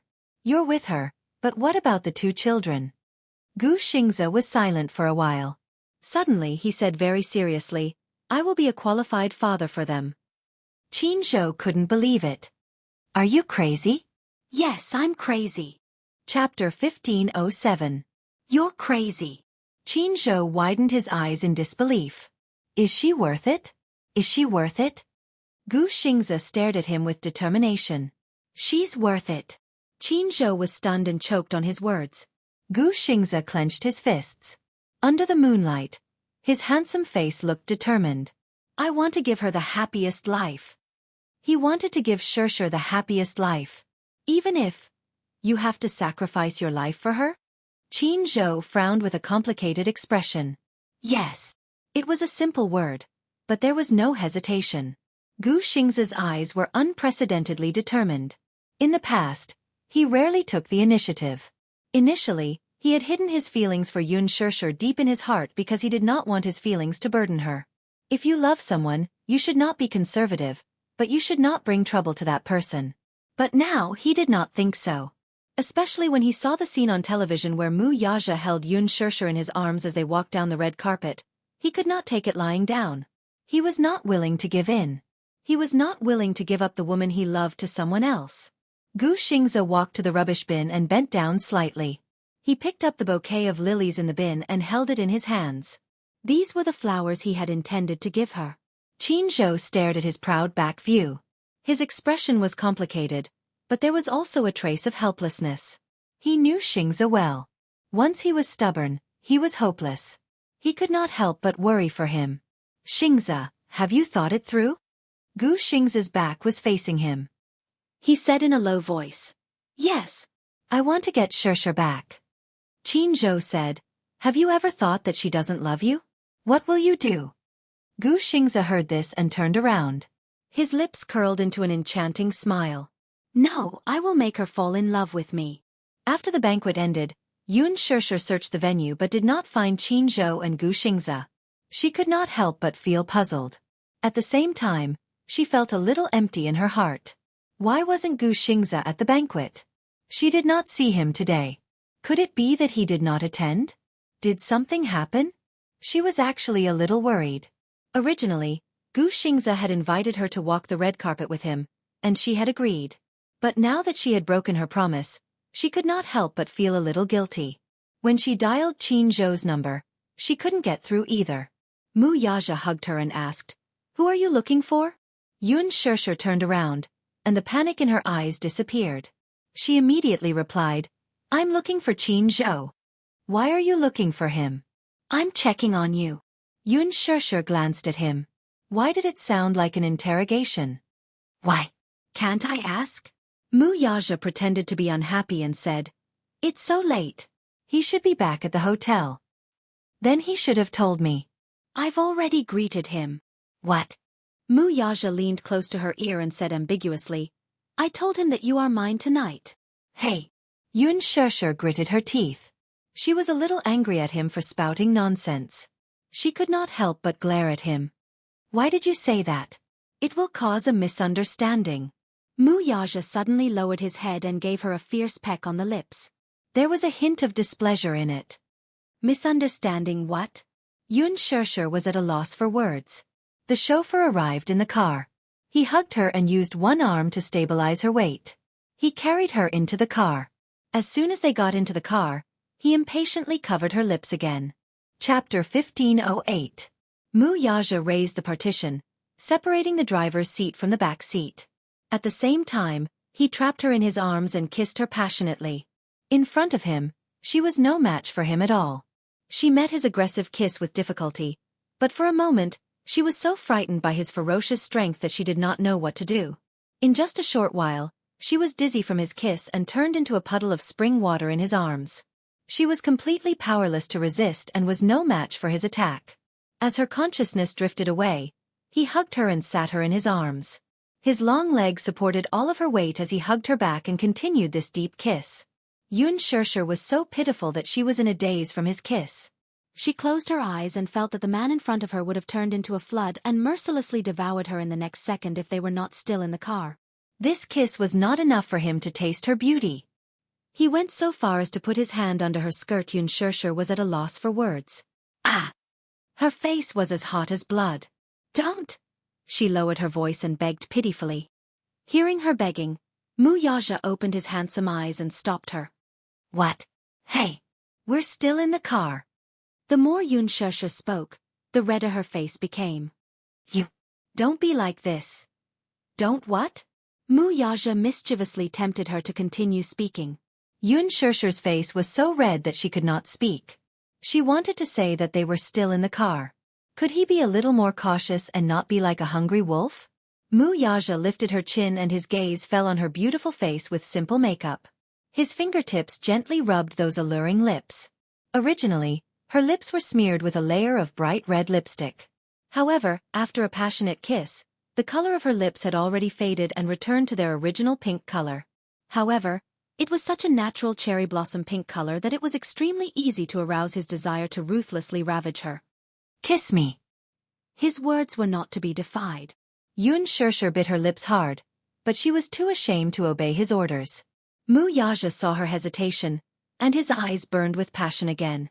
When Yun Shusher saw this, she was afraid that he would go berserk, so she ignored everything else and held his handsome face with her small hands, clumsily pressing her lips against his. She carefully licked and kissed him, the tip of her tongue delicately tracing the shape of his lips. Her inexperienced kissing skills made him unable to be satisfied. Kissing like this, there was no way to enjoy himself to the fullest. What a stupid woman. She didn't know how to kiss at all. He bit her lips unhappily, causing her to cry out in surprise. However, in the end, he still managed to hold himself back. Mu Yaja fiercely restrained himself and allowed her to kiss him clumsily. Her small hands held his face and kissed him sincerely and seriously. He couldn't bear to interrupt her. Humph! Stupid woman. As he hugged her, he felt that every minute and every second that passed was an indescribable torture. Especially when her exquisite figure was intimately snuggled up to him. It was torture in disguise. Mu Yaja gritted his teeth as fine sweat seeped out of his temples. The car arrived at the entrance of the hotel. Chapter 1509. Mu Yaja hugged her waist and said, "Get off the car." At this moment, Yun Shusher's body was slightly limp. That lingering kiss earlier had almost suffocated her. Hence when he hugged her waist, he quickly noticed that something was wrong with her body. Looking at her weak and boneless figure as she fell into his arms, Mu Yaja raised his eyebrows slightly and there was a teasing and playful look in his eyes. Why, can't walk anymore? No matter how one looked at it, the curve of his lips was playful and full of evil.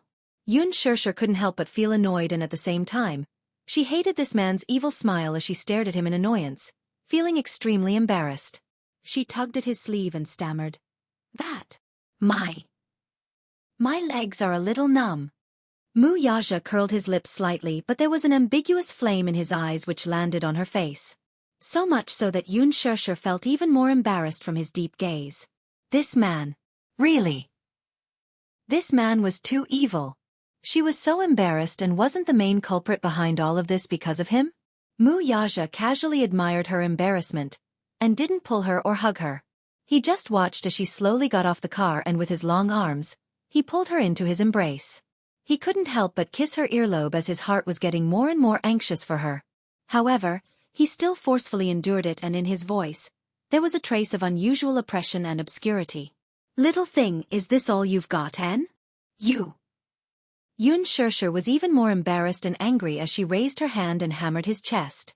Mu Yaja didn't even bother to dodge as he allowed her to punch him. To him, this little fellow's fist strength was really insignificant, and it was just like scratching an itch. He stretched out his long arm and firmly supported her. His right arm exerted a little force, and her entire body was wrapped in his embrace. Compared to his 188 body, she was just too petite. Adding on to the fact that she was skinny, with one hand holding her, it was as if he was holding a large cloth doll. She didn't see any strained expression on his face as he hugged her like this without any effort at all. Being hugged by him like this, she felt like a little child. Yun Shusher's face was full of charm, and when she raised her head to look at him, she could only see the side of his handsome face, which was incomparably handsome, and at the same time, it revealed a bone-deep arrogance. This man's strength had already reached a terrifying stage. Although she was skinny, she was still 48 kilograms, and he was able to steadily support her with one arm, which was really shocking. When Mu Yaja carried her into the hotel in such a strange way, the few waiters in the lobby were all stunned as they looked on helplessly. While they were shocked, they couldn't help but sigh at this man's astonishing arm strength. Some female staff were shocked, and at the same time, they also felt envious. Yun Shusher probably didn't know. However, when the others saw Mu Yaja lowered his head to look at her, that pair of doting eyes, just one look and they felt that their hearts were about to melt. They stared at this scene without blinking. The man was incomparably handsome and well-dressed, while the woman was petite and delicate. Her delicate features revealed the charm of an Eastern classic. Chapter 15:10. No matter how one looked at it, the two of them looked so compatible. Especially when Mu Yaja hugged the woman in his arms like she was a rag doll. Many people were envious and jealous. What was the happiest thing in a relationship? It was probably when a man doted on a woman like a princess and held her in the palm of his hand like a child. Hey! Yun Shusher received the strange looks that were cast at her. She couldn't help but gently tug at Mu Yaja's lapel and said in embarrassment, "Put me down. I can walk on my own now." She kept feeling that she was being hugged by him like a child. The staff in the hotel looked at her with surprise and envy, which made her feel very uncomfortable. She only felt that it was weird. Mu Yaja raised his eyebrows, but he didn't understand the awkwardness in her heart. "I'm not putting you down." Huh. He liked hugging her like this. He liked the feeling of her quietly nestling in his arms or fooling around. The elevator door opened, and he carried her into the elevator. He pressed the button for the floor. In the narrow space, there were only the two of them. Yun Shusher lowered her head and nestled in his chest. However, she could feel Mu Yaja's scorching gaze still on her body. It was incomparably hot. She only felt that her exposed skin was about to be burned deeply by this scorching gaze. The floor jumped over the 8th floor and headed towards the 15th floor. The suite he booked was on the 15th floor. When the elevator door opened, Mu Yaja carried her and walked towards the room. He took out his keycard and swiped it to enter the room. Mu Yaja put her down and casually locked the door. Yun Shusher was wearing 8-centimeter high heels. When she landed, she was caught off guard. She lost her balance and almost fell. However, the man quickly grabbed her arm and helped her up easily. "Why are you so clumsy?" He didn't hide the teasing and ridicule in his words. When the sound of the door being locked was heard, Yun Shusher didn't even have time to react. She felt the man's warm palm push her. Then that solid and tall body covered her. While she was still in a daze, her body was pressed against the door by him. When she felt the incredible heat coming from his body, she instantly turned pale. "Mu Yaja!" She pushed him in embarrassment. How did this man turn from a well-dressed business tycoon into a wild beast the moment he entered the room? Along the way, she felt the scorching gaze in his eyes. Her heart was uneasy, but this man was too. They had just entered the door and were still at the entrance, but he seemed to be a little impatient. Mu Yaja pressed her down and lowered his head. No matter how elegant a man was, he wouldn't pretend to be a gentleman at this moment. He admitted that he couldn't wait to have her. Thus, he lowered his head and kissed her on the lips. His aggressive stance was completely on par with the ferocious strength from before. He didn't give her any room to resist at all, and he took her shock and anger into his mouth. In this aspect, men had always held the absolute initiative. No man liked to dilly-dally and oppress himself when it came to matters of the heart. He casually took off his suit jacket. He was like a teenager who had tasted forbidden fruit for the first time. He wanted to taste her. Chapter 15:11. Other than her, he had never touched any other woman. However, out of so many women, he could not resist her. He could not get enough of kissing and tasting. On the way back to the hotel and even on the way back while carrying her, he pretended to be calm and looked at her. However, in his mind, he had already thought of several angles and positions. He had even planned out what position he should change to tonight so that he could have her without restraint. In this world, it seemed that she was the only one who could fit him perfectly. Just thinking about it made it hard for him to control himself. However, she had a conservative personality, so he endured until the moment they entered the room. He could not control himself for one more second. Pressing down on her, he crazily pulled her into his embrace. He wished he could rub this tormenting little thing into his bones and blood. He wished the two of them could become one. Only then would he be able to extinguish the raging flames in his heart.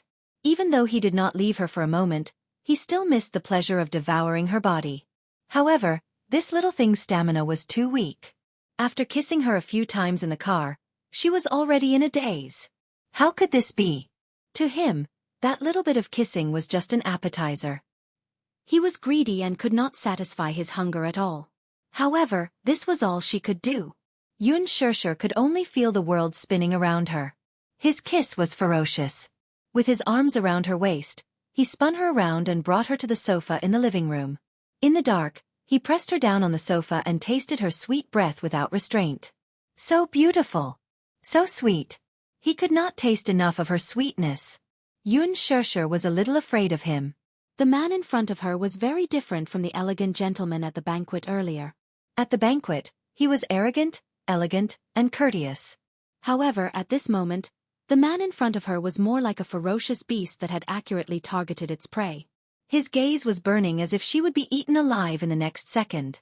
Hey, stop for a moment. Yun Shirshir pushed his shoulders, forcing him to look at her. What's wrong?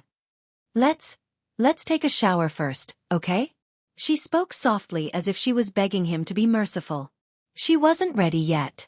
If he had been a little gentler, she wouldn't have been so frightened. But who was Muyaja? How could he be so easily dismissed? How could he not tell that she was just brushing him off? It seemed that this little woman still hadn't adapted to her style. However, if this kind of thing was suppressed, it would inevitably not be enough fun. Especially at this moment, under the moonlight, the way she looked limp in his arms. Her cheeks were tender and rosy, like a delicate flower bud, bashful and waiting to bloom. It was as if he had fallen into a hopeless demon. How could he control himself? After this, I'll go wash up. After he finished speaking, he greedily kissed those lips that were as sweet as a peach, and he felt the flames in his body ignite. He stopped suppressing himself and possessed her. Yun Shirshir let out a muffled groan. She was frightened by his overbearing force. Her face was incomparably red as she bit her lips. However, she still could not help but let out a low pleading sound. This man was too vile. Chapter 15:12.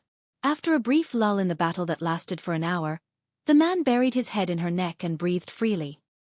He felt incomparably refreshed after venting all of his desires.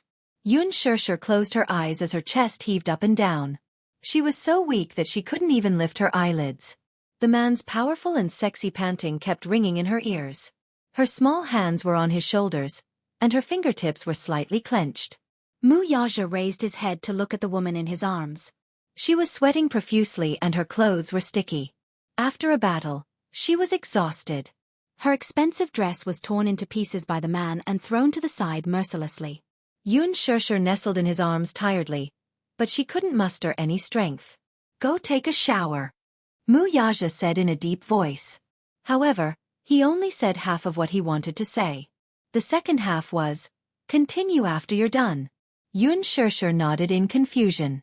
She looked at the man in front of her who had restrained his fierce aura and felt relieved. She was elated at the thought of being able to lie on a warm bed and rest after a comfortable bath.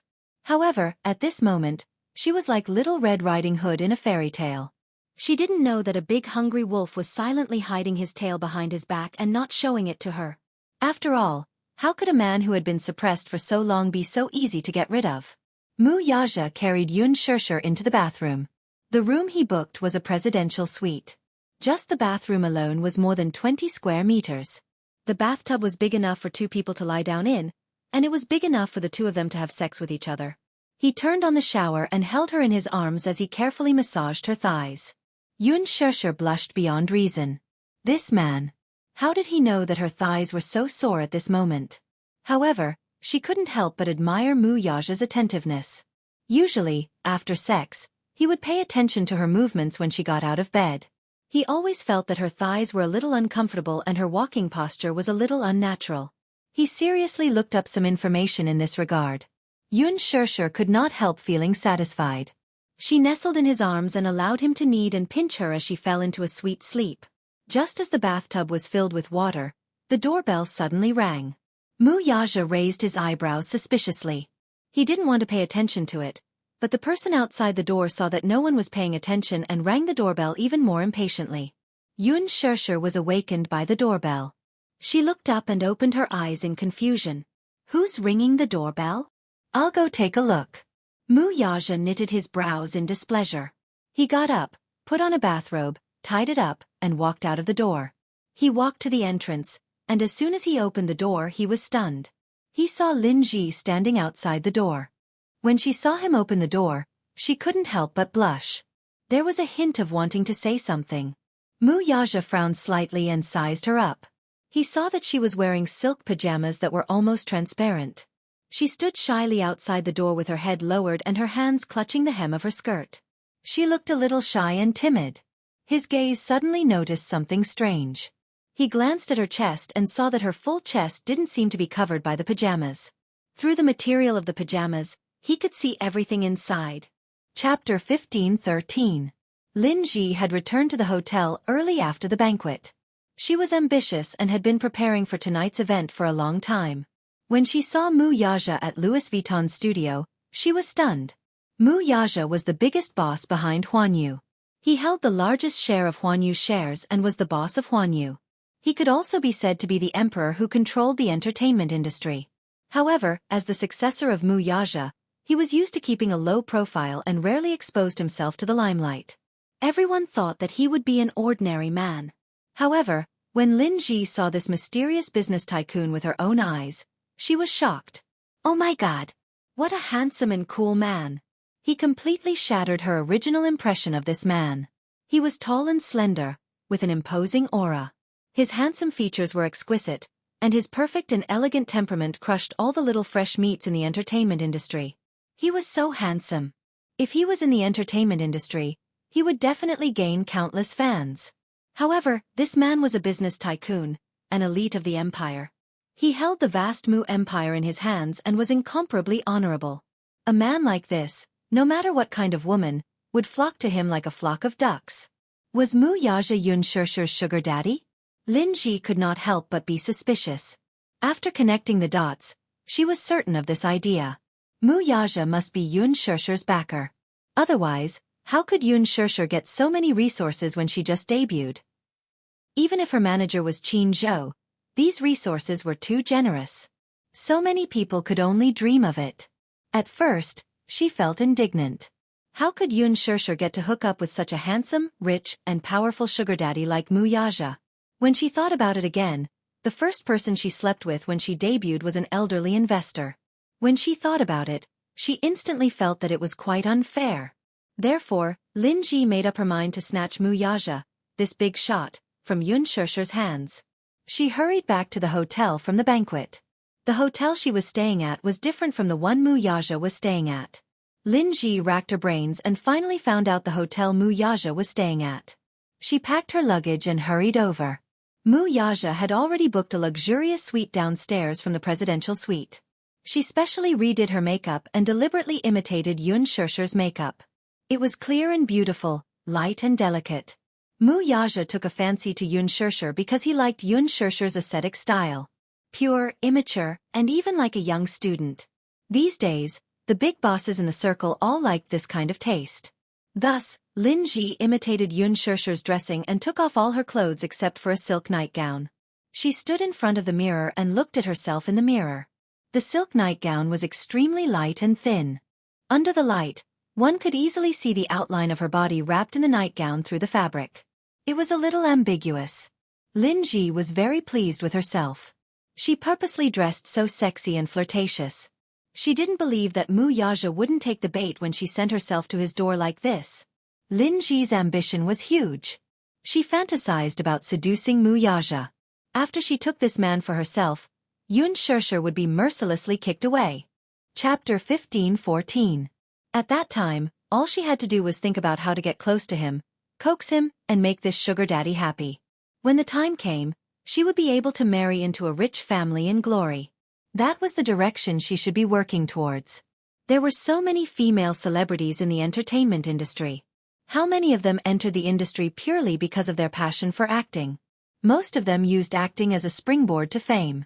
Once they gained some fame, they would have the opportunity to enter the upper class and interact with the aristocrats. Marrying into a rich family was their ultimate goal. Lin Ji was no exception. Her family was not well off since she was young. Perhaps she was afraid of being poor, so she had a strong desire for material things and power. To her, in marriage, love was dispensable. Material things were the only thing that mattered. Therefore, marrying into a rich family was her greatest wish. When Lin Ji arrived, she was fantasizing that if her plan was successful and she could gain Mu Yaja's favor, it would be best if she could kick Yun Shusher out of the picture. Then, she would be able to flaunt in front of Yun Shusher. According to the rumors, only one of the gowns Yun Shusher wore at the Fashion Week was provided by Louis Vuitton. No one knew where the rest came from. Could it be that she had bought them herself? They must have been given to her by Mu Yaja. Whether it was the ink-style gown or the Cheongsam gown that stole the limelight at the banquet, Mu Yaja had probably bought them at a high price for her to wear. What a generous gift! Mu Yaja was really generous when it came to her. Lin Ji's heart was filled with envy. In her heart, she yearned for Mu Yaja even more. If one day, she could rise to the top, that would be amazing. The moment the door opened, Lin Ji saw Mu Yaja standing in the doorway. He was wearing a black bathrobe. It seemed that he had just come out of the bathroom. His entire body was dripping wet, and his hair was slightly messy and slanted. It covered his brows and left a deep shadow on his eyelids. Fine droplets of water dripped from the ends of his hair. It was obvious that he had just come out of the bathtub. Lin Ji's heart skipped a beat, and her face turned red. This was not an act. She was really mesmerized by Mu Yaja's handsome face. For a moment, she had completely forgotten the lines that she had prepared over and over again. She had forgotten how to open her mouth at that moment. She looked down and saw the man's slightly open chest. His chest was exposed to the air. His muscles were well defined, and there were water droplets on them. His sexy muscles stretched all the way down. Damn it, he was so charming. Lin Ji lost control of herself for a moment. Her eyes were fixed on him, and she couldn't look away. Oh my God! Looking at this man up close, he was even more handsome than when she had first seen him from a few meters away. For the first time in her life, she was almost suffocated by a man's beauty. A man like this was definitely a godlike existence. Lin Ji was so mesmerized that she forgot how to be jealous of Yun Shusher. She only wanted to take Mu Yaja down. She must have this man in her pocket. Even if she had to spend the rest of her life, she must tame him. Chapter 15:15. He blocked the door with his tall body, as if he had no intention of letting her pass. He knew very well what this woman's intentions were and what her goal was. As the big boss of Huanyu, he had met many women who overestimated themselves. They thought that they were beautiful and sent themselves to his door. In the past, he had to fly to other cities for business. Some investors saw the opportunity and even used unscrupulous means to send beauties to his bed. They were all carefully selected and were 1 in a million beauties. However, he was cold and indifferent. At that time, he was in the prime of his life, but he actually rejected these beauties who sent themselves to his door. There was once an investor who was so angry that he had internal bleeding. In order to cooperate with him, they specially selected an 18-year-old model from the young model circle. They stripped her naked and sent her to his bed, but he actually chased her out of the door. That young model was naked and sobbing outside the door. No matter how much she knocked on the door, he didn't move at all. How amazing! Lin Ji obviously hadn't heard of these rumors. She thought that with Mu Yaja's young and vigorous age, she could successfully climb onto the dragon bed, if she dressed up a little more charmingly and sexily. But was that possible? Mu Yaja was a normal man. He also had vigor and desire. However, this kind of desire could only be shown in front of one person. As for the rest, he simply ignored them to the end. Thus, when Lin Ji was full of anticipation, she saw his handsome brows slightly raised and he said coldly, "What's the matter?" His handsome and cold face didn't have the slightest ripple. It was cold and indifferent, as if covered in ice and snow. Lin Ji was stunned. It was a completely different way of opening from what she had imagined. In her imagination, when she appeared dressed like this, shouldn't this man see through her motive at a glance and then pull her into the room? Was there something wrong with her? Lin Ji couldn't help but carefully re-evaluate herself. There was nothing wrong with her. She even purposely pinched Yun Shesher's demeanor. Yun Shesher was just like her name. Her name was poetic and picturesque. She was also beautiful. If she had to be described, she was like the clouds in the mountain stream and the running water in the small spring. She had a unique style of the Jiangnan water village. Thus, Lin Ji deliberately followed Yun Shesher's template and put on the same makeup as Yun Shesher. When she looked at herself in the mirror, she actually looked similar to Yun Shesher. Mu Yaja must have taken a liking to Yun Shesher because he liked her temperament. Delicate and pretty, pure and beautiful. It was like a piece of flawless jade. Since that was the case, she would follow Yun Shesher's example and imitate her. However, from Mu Yaja's indifferent eyes, her meticulous plan seemed to have some flaws. Not being able to attract this man at first glance made her feel a little frustrated. However, Lin Ji wasn't discouraged. When it came to sending herself to the door, Lin Ji knew that she had to be thick-skinned. She couldn't care less about face and dignity. Even if she had to beg him on her knees, she had to beg him to take her. Thus, Lin Ji raised the hand that was originally behind her back. In the palm of her hand was a bowl. Chapter 15:16. Lin Ji held the bowl, her eyes curved into crescents as she asked timidly, "Mr. Mu, may I sit in your room for a while?" The moment she said that, coupled with the bowl, her intention was clear. Whether it was in the open or in the dark, it was a hint to Mu Yaja. A bowl. Homophony. One night. This was a clear indication that she wanted to sleep with him for a night. Sometimes, the unspoken rules hidden in the unspoken language were just that wonderful. The entertainment industry loved literature and art. So much so that even the act of sleeping with someone could be done in such a stylish manner, and be bestowed with such elegant sentiments. Mu Yaja frowned slightly. Before he could say anything, Lin Ji was afraid that he would reject her, so she immediately expressed her attitude.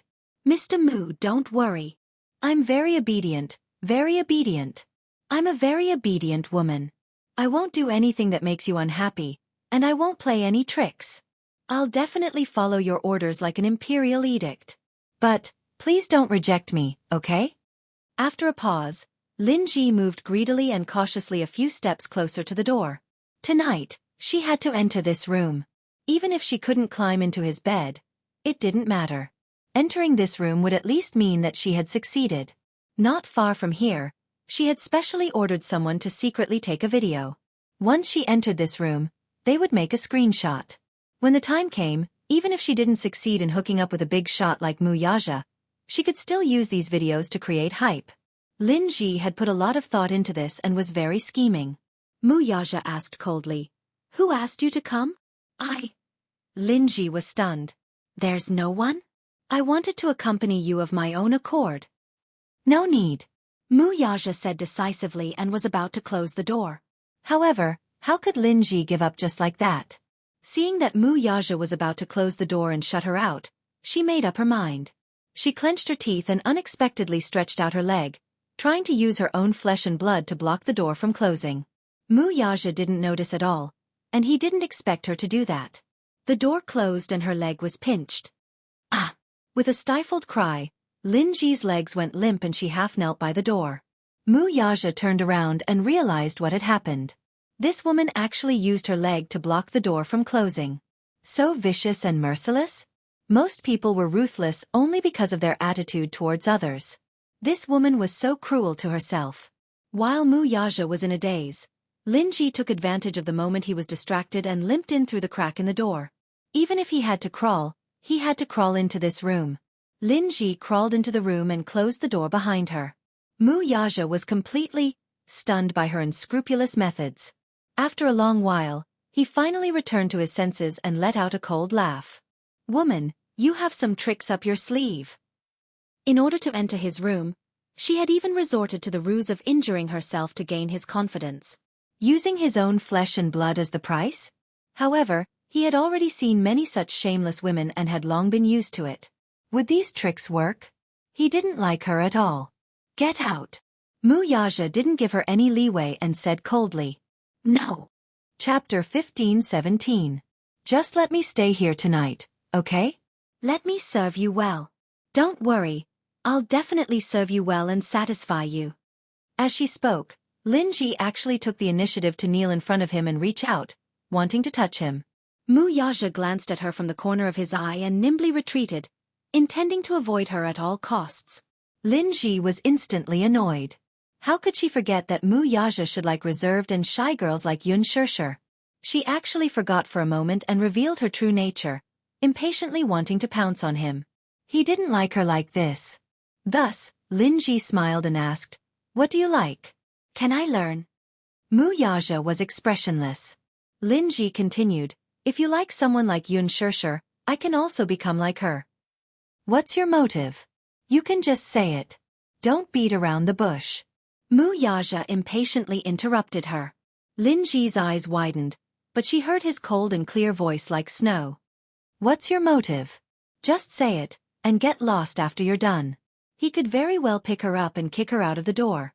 But for some reason, seeing her face made him feel disgusted, and he didn't even want to touch her with a finger.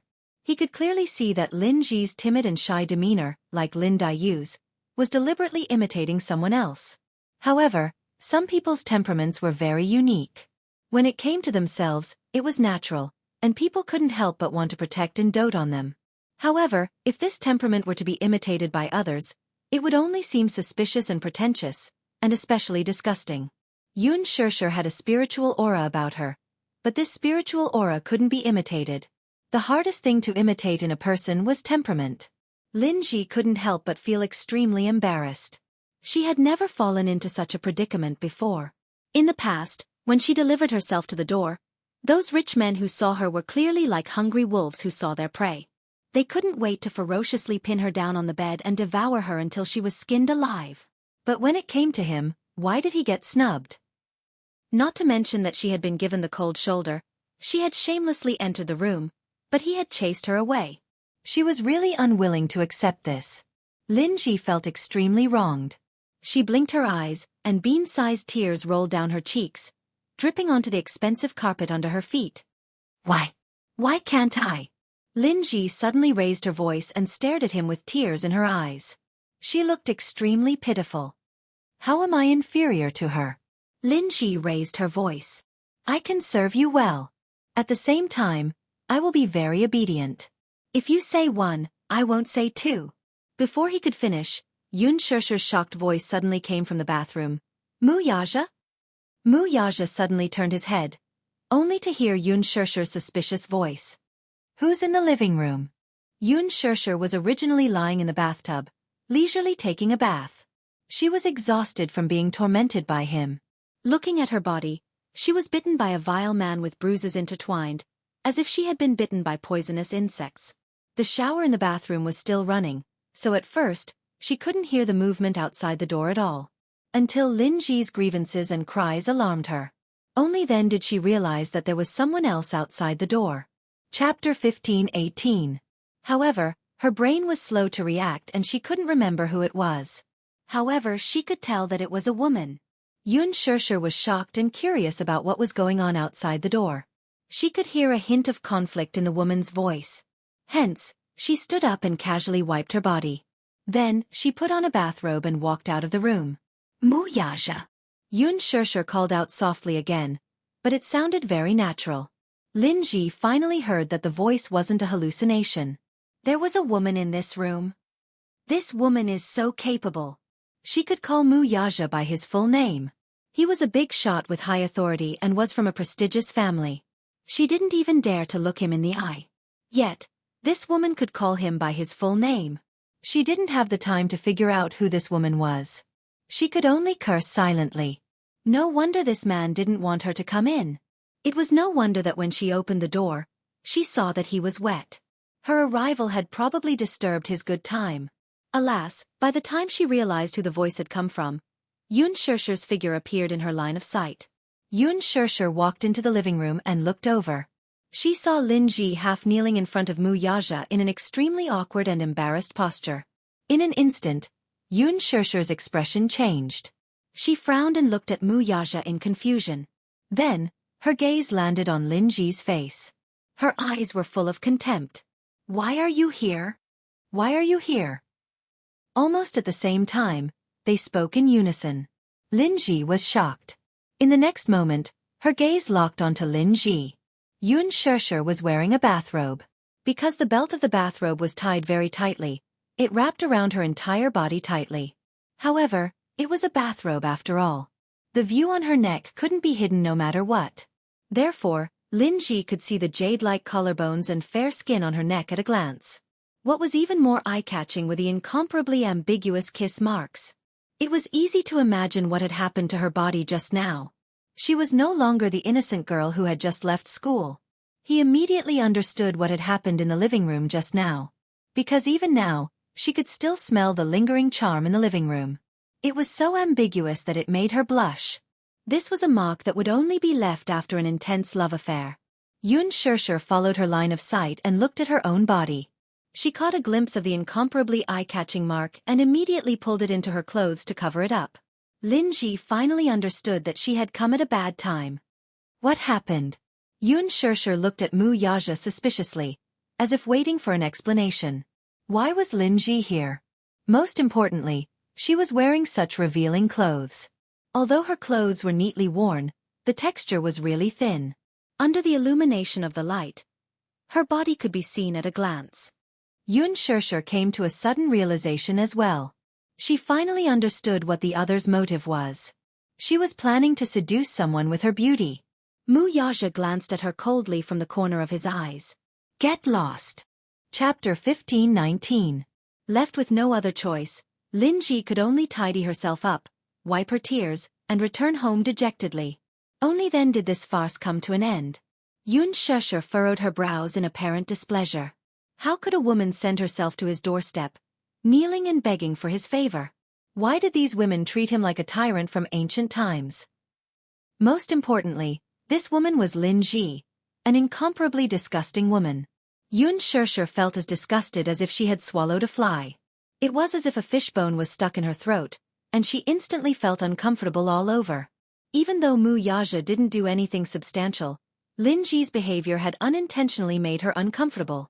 She was thoroughly disgusted by what she had seen. Yun Shishir clutched her chest. She was clearly infuriated.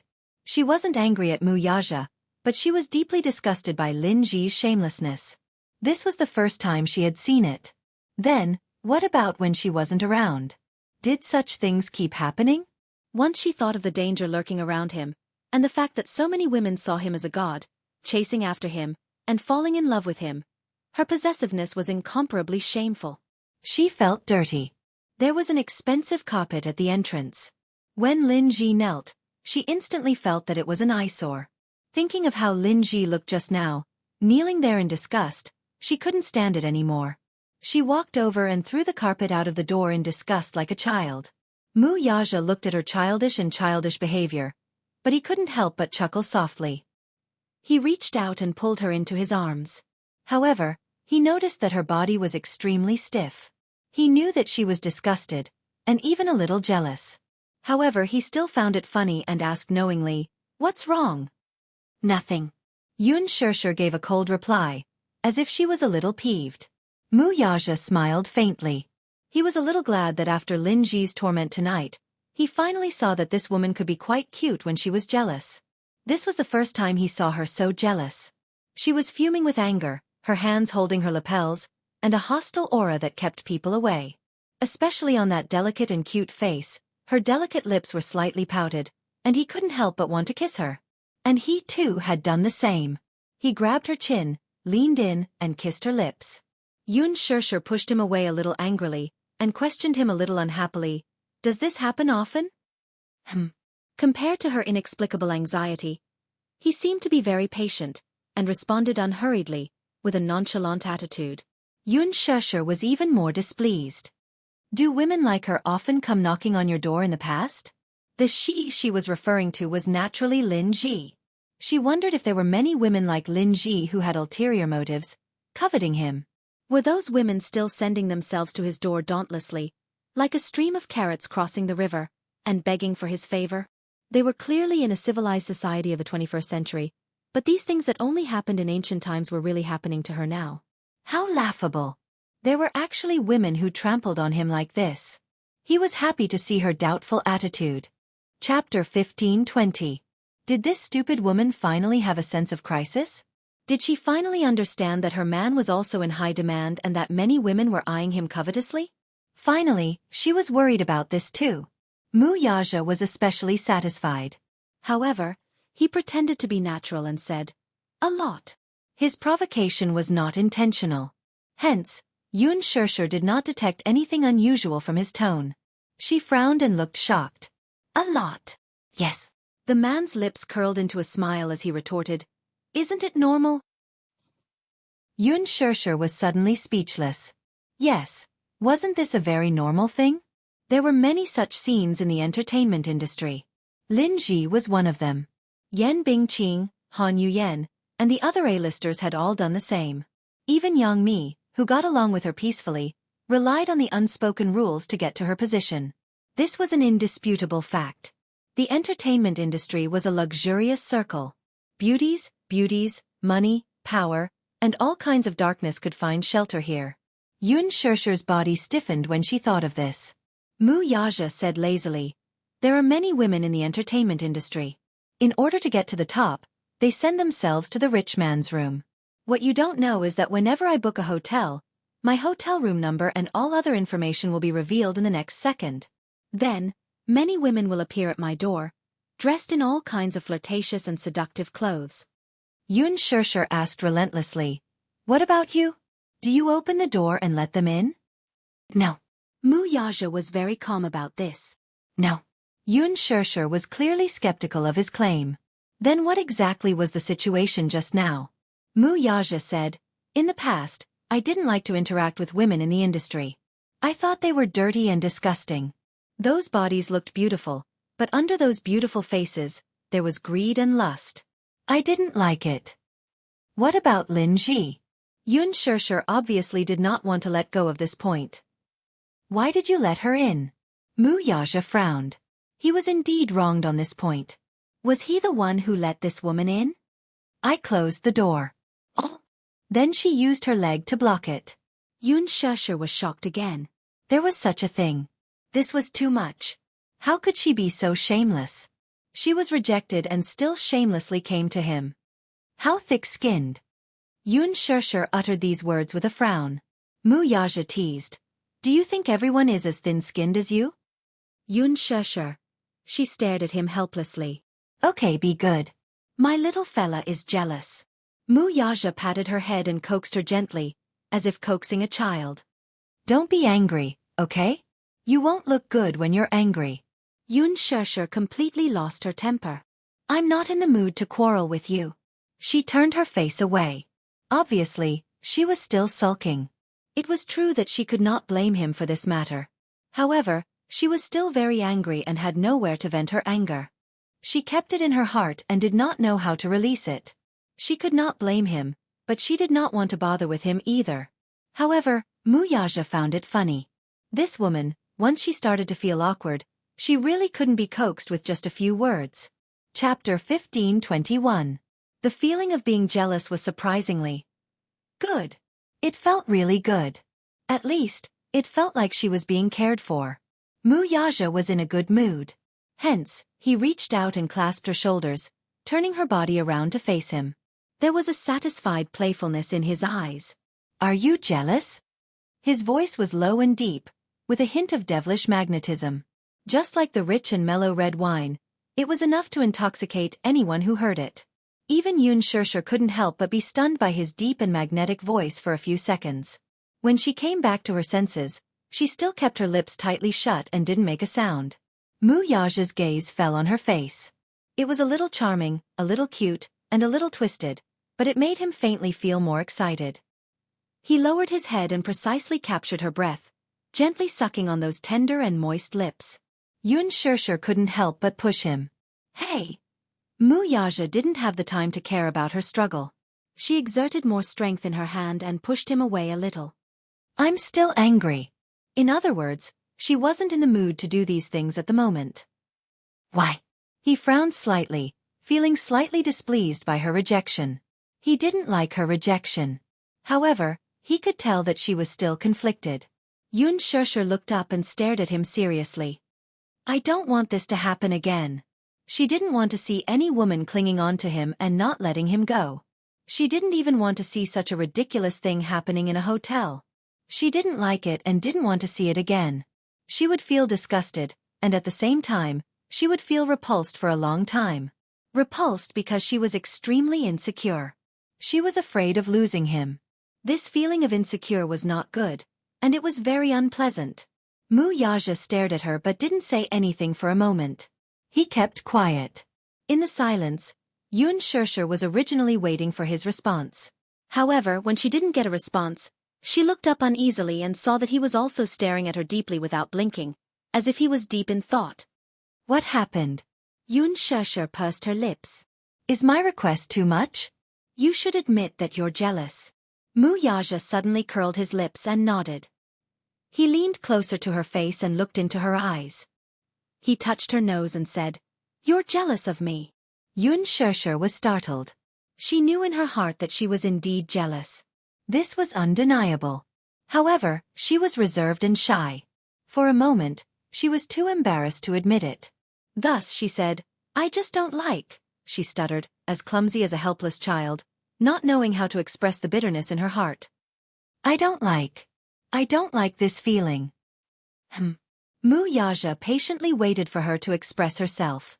Yun Shirshir looked up and said, "I don't know, the feeling of being coveted by others. This feeling is so annoying. You can't belong to others. She incoherently spat out every word. Every word was like squeezing toothpaste out of her mouth. Muyaja restrained his gaze and smiled. His handsome eyes were hidden in the shadow of his hair. Hence, at that moment, she didn't see that hidden playfulness in his eyes. Chapter 15:22. In the end, Yun Shirshir mustered up all her courage and clenched her fists tightly. Using all her might, she said, "You belong to me. You belong to me. You belong to me and me alone. Do you understand?" Yun Shirshir looked up at him. The unspoken words in her heart seemed to be silently questioning him. Muyaja's heart skipped a beat. His gaze froze as he stared at her in a daze. He did not expect that he would be waiting for this sentence. Yun Shirshir helplessly tugged at the cuffs of his bathrobe. This small action was more like a silent act of coquettishness. Her tone softened instantly. With a hint of helplessness, she asked, "You belong to me, right?" He had said it before. He belonged to her and her alone. He would promise her a world. He would promise her the whole world. Muyaja was stunned for a long time. Suddenly, he laughed involuntarily. Grabbing her chin, he narrowed his eyes slightly. Like a dragonfly skimming the surface of the water, he lightly pecked her little mouth that wanted to say something. "Yes, you're right." His broad and warm palm cupped her face. Her face was so small that he did not dare to use any strength when he held her face. He was afraid that he would accidentally hurt her. He pressed his lips against hers, unwilling to leave. Opening his handsome eyes slightly, his pupils were filled with endless charm. They were so dark that they shone brightly. It was as if countless stars were hidden within them, embellished with sparkling starlight. He was so close to her that their eyelashes were intimately intertwined. His eyelashes were so long that even his eyes brushed past her eyelids, leaving behind traces of itchiness. He really loved this torturous little thing. Mu Yaja pressed the tip of her nose and hugged her waist even tighter. At the same time, he blocked her lips and said, "Listen." Yun Shirshir looked up and gazed into the depths of his eyes. "I belong to you and you alone."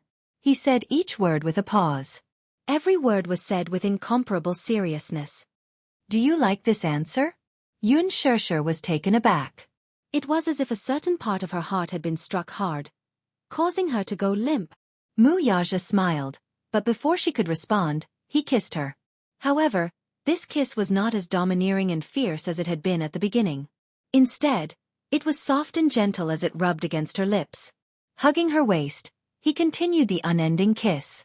The seductive kiss went all the way from the entryway to the living room, where they lingered on the sofa. This kiss was no longer limited to the sofa. Pressing his lips against hers, Mu Yaja's kisses gradually deepened and deepened. At the same time he pried open her lips, his hands also moved. With a few moves, he smoothly untied the knot on her waist. Her knot was very tight, but to him, it took only a few seconds for her clothes to be pushed aside. Yun Shirshir was kissed until she felt like she was about to suffocate. It was rare that he gave her space to breathe. In just a moment, he sealed her lips again and kissed her deeply. She raised her hands and hugged his neck. It was rare for her to take the initiative to pull his bathrobe down to his shoulders, revealing his well-defined shoulders. Mu Yaja could not help but tease her. "Little one in such a hurry?" After he said that, Yun Shirshir was extremely embarrassed. Her face suddenly turned red as she stopped her actions and wanted to withdraw her hands. Chapter 15:23. Mu Yaja's overly flirtatious words really made people blush and their hearts race. In front of others, he always gave people the impression that he was pure and ascetic, and he wasn't that enthusiastic about such things between men and women. Therefore, in the wealthy families, many young ladies from prestigious families flocked to him like ducks. It wasn't because of anything else. It was because other aristocratic young masters like him often had messy relationships with men and women.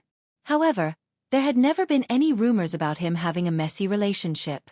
This was already considered extreme among the wealthy families. But in reality, there wasn't a man who wasn't passionate about such things in bed, and there wasn't a man who really said that he was pure and ascetic. This matter also depended on the partner. In other words, even if Lin Ji tried her best to strip off all her clothes and stood in front of him flirtatiously, he might not even bat an eyelid.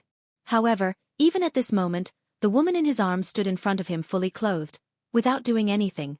Just one look was enough to make him have the urge to take her ruthlessly. He was a man who was full of energy, and he could maintain it for a long time at a time. After the two of them finished their session on the sofa, Yun Shirshir was so tired that she couldn't stop panting. Looking at the man, he frowned and didn't feel that he was satisfied. This place was too small. There were many actions that he couldn't perform at all. In such a small battlefield, there was no place for him to use his skills. Thus he hugged her, carried the woman who was panting, and strode into the bedroom. He threw her on the bed. Her petite body bounced slightly on the huge king-sized bed. Then, his tall body covered her in a dark mass and took advantage of her. Almost coherently, he merged with her again and continued what he hadn't been able to enjoy just now. At this moment, he was worn down by her to the point that he didn't have any rationality at all. This little thing, damn it, was so beautiful. He was especially greedy for the warmth in her body, and he couldn't bear to come out again. Accompanied by her intermittent moans, it made his blood boil even more. No matter what, he didn't know how to be satisfied. He couldn't wait to give it to her like this. "I can't. No, I can't." Yun Shirshir gripped the bedsheet tightly and almost cried. She begged, "Mu Yaja, I'm dying." Her absurd pleas for mercy almost caused a certain man who had been cultivating to break his cultivation when he heard her words. He held back his laughter, leaned over and seductively bit her ear, but said in an incomparably domineering manner, "I won't let you die. You." Yun Shirshir didn't even have the strength to glare at him. Ridiculous. It was too absurd. It was not until the wee hours of the morning when she begged him in every possible way that he was willing to give up. The absurdity that she had suppressed for so long was finally released. She couldn't bear to let it end just like that. Yun Shirshir was tormented by him to the point that her bones were about to fall apart. She begged for mercy again and again, but it was useless. This man who seemed to have inexhaustible energy did not listen to her at all. Even when she was exhausted, he still used those shy postures to torment her and provoke her. It was too vile. This man was simply a monster. It was as if he had inexhaustible energy. Chapter 15:24. Sure. His voice was so soft that it seeped into her bones. Muyaja leaned close to her ear. His eyes were slightly open, and his thin lips were close to her ear as he murmured. He lovingly stroked her hair. He especially liked the look on her face at this moment. She was languid, intoxicated, and extremely enchanting. He had never thought that he would be so infatuated with a woman. Infatuated, immersed, and unable to control his emotions. All along, he had been proud of his strong self-control. He wouldn't be infatuated with things that he shouldn't be infatuated with. He could pick them up and let them go easily. However, now, he had a concern in his heart. At the same time, he was a little annoyed, but at the same time, he was conflicted and satisfied. Men were sometimes contradictory. They longed for freedom, but they were also greedy for warmth. Yun Shesher snuggled in his arms. In the warm room, they wandered charmingly. She hugged him and fell asleep very quickly. She was too tired. She was exhausted. After the carefree and unrestrained feeling, exhaustion hit her like a wave. Muyaja carried her into the bathroom and helped her freshen up. Under the light, he saw the marks on her body that looked like she had been bitten by poisonous insects. The bruises intersected with each other, and there was no doubt that these were his masterpieces. Vaguely, there was an inexplicable sense of accomplishment. A man's pursuit should be this desire to conquer. When Yun Shesher woke up, it was already noon the next day. When she opened her eyes, she heard the sound of newspapers being flipped. In the quiet room, it was a little abrupt. Yun Shesher turned her head and saw Muyaja sitting in front of the floor-to-ceiling window in the bedroom. He was actually leisurely flipping through the newspapers. She was about to sit up, but the moment she moved, she felt as if her body was falling apart. She couldn't help but frown and let out a long, "Oh." It didn't matter if she didn't move, but when she moved, there were a few strange cracking sounds coming from her waist. Yun Shesher was really worried that her bones were really falling apart. Her movements alerted the man who was reading a newspaper by the window. Muyaja turned his eyes and looked at her. Against the light, the afternoon sun in Milan poured down on his body and dyed his hair a warm color. "He's awake?" His voice was clear and seductive, and he sounded leisurely. Yun Shesher was a little embarrassed as she replied, "Mm." She hid under the blanket and shyly curled into a ball. The moment she lifted the blanket, she inadvertently glanced at her body. The marks all over her body made her so embarrassed that she no longer had the courage to get out of bed. Like a coward, she shrunk back into the blanket. Muyaja couldn't help but smile at her adorable reaction. He got up and walked to the bedside. He sat down and reached out to grab a corner of the blanket, wanting to lift it. "No!" Yun Shesher struggled for a moment and clutched the blanket tightly. She looked at her as if she wanted to say something. Muyaja couldn't help but laugh. "Which part of your body have I not seen before?" Although she said that, she still felt that. It was so damn embarrassing. Her body was covered with those marks. It was so embarrassing. Yun Shesher wanted to cry to death. Muyaja tugged at the blanket, but she refused to let go. She accidentally pulled her waist and instantly scrunched up her little face in discomfort. It was so sore and painful. Muyaja saw that her expression was a little strange. He frowned a little worriedly and asked, "What's wrong?" Yun Shesher shook her head. "What's wrong?" Chapter 15:25. Muyaja didn't know whether to laugh or cry. "Turn over and lie on your stomach on the bed." She let out an as she didn't understand why he said that. "Be good, lie on your stomach." He guided her gently and patiently. Alas, she was still on her guard against him as if he were a wolf. She glared at him as if she was afraid that he would pounce on her the next second, just like he did last night. Her vigilant gaze made him not know whether to laugh or cry. "Why are you so guarded?" "Since when?" Although Yun Shesher didn't admit it, the vigilance in her eyes couldn't be concealed. Muyaja said faintly, "You don't have to be so guarded against me. Firstly, I just want to give you a massage now. Secondly, I want you, so there's no use for you to guard against me." Since he had already said so, Yun Shirshir didn't dare to go against him. Hence, she obediently turned over and lay on her stomach on the bed. Mu Yaja opened the drawer. There was a box of rose essential oil that the hotel had prepared. He applied some on his hands and started to massage her. His technique wasn't considered professional, but it was just right to relieve some of the soreness. His broad palms rubbed the acupuncture points on her waist gently. She had never seen such a patient side of him serving someone. The man who had always been noble and imposing actually knew how to give someone a massage? If it was someone else, they wouldn't even dare to believe it. But Yun Shirshir had the fortune to taste the feeling of being served by this man. At the same time that she felt comfortable, she also felt a little smug. This man really knew how to be considerate sometimes. After about half an hour, the soreness finally subsided a little. Yun Shirshir let out a long sigh of contentment as her eyebrows slowly relaxed. She rolled into the bed and hugged the soft blanket. She stretched her waist again before she let out a long sigh of contentment. Comfortable? Mu Yaja patted her smooth little butt lightly. Stupid woman, be careful not to catch a cold. The doorbell rang. Mu Yaja got up and opened the door. Two people from the fashion store and the underwear store came in with exquisite packaging. Chairman Mu. Hello, sorry to disturb you. Mu Yaja nodded and gestured for them to put the clothes on the sofa. It turned out that he had woken up a long time ago. After tidying himself up, he called someone to send his clothes over. Yun Shirshir didn't have a change of clothes, and the only dress she had was torn by him. She didn't care about it at that time, so she didn't know about this bad news for a while.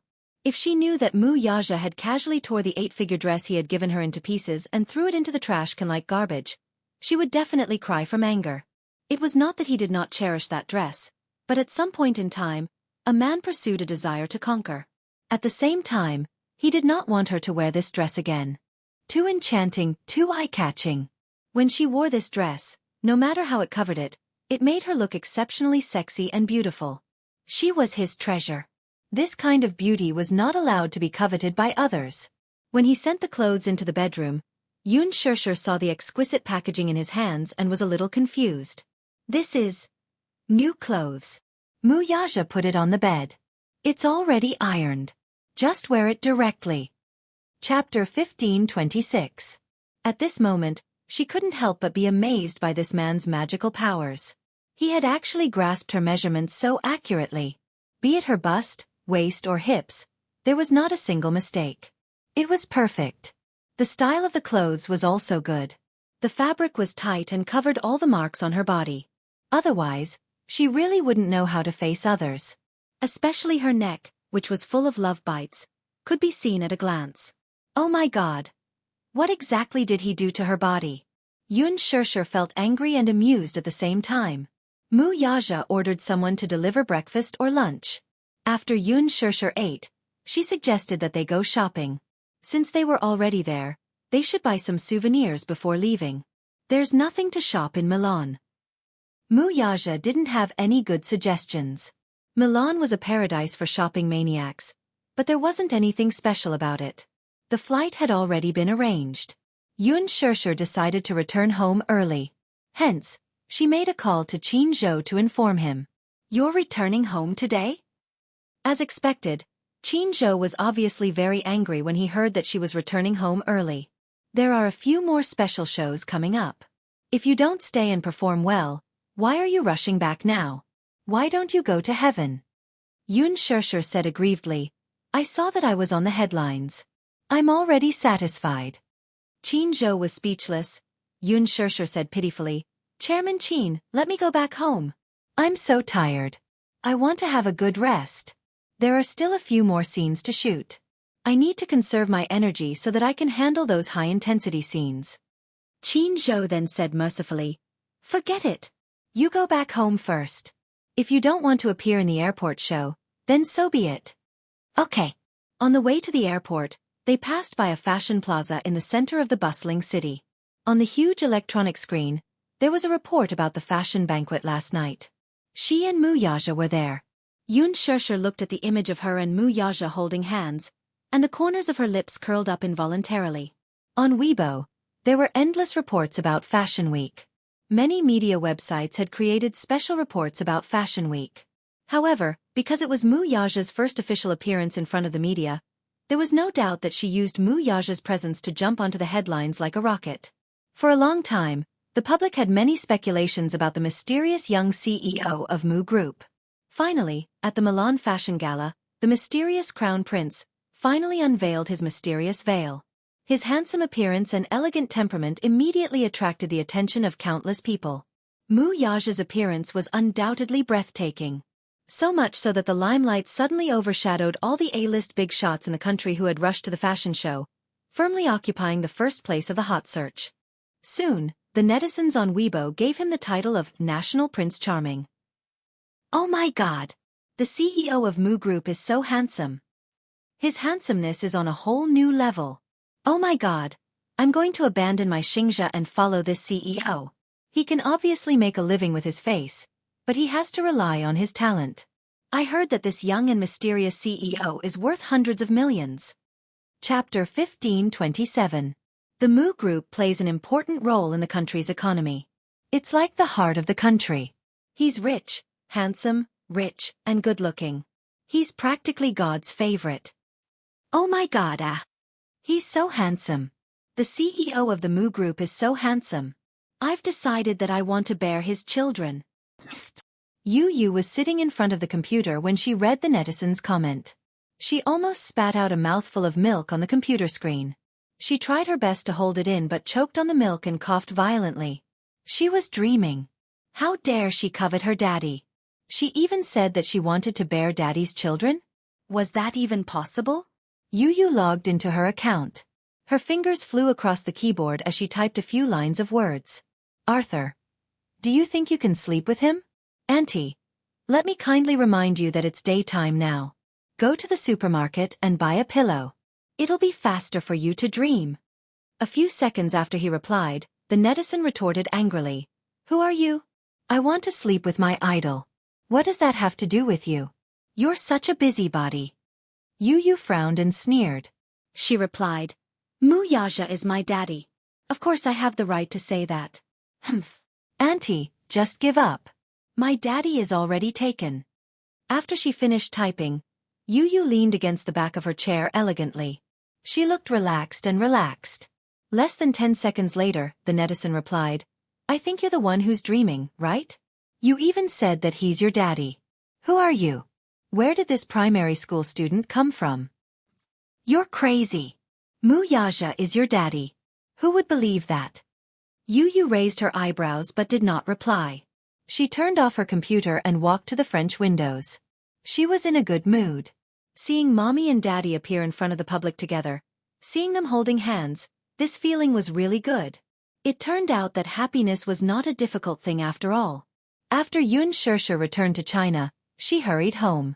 When Yu found out that his mother had returned to the country, he personally cooked a sumptuous feast. His culinary skills were getting better by the day.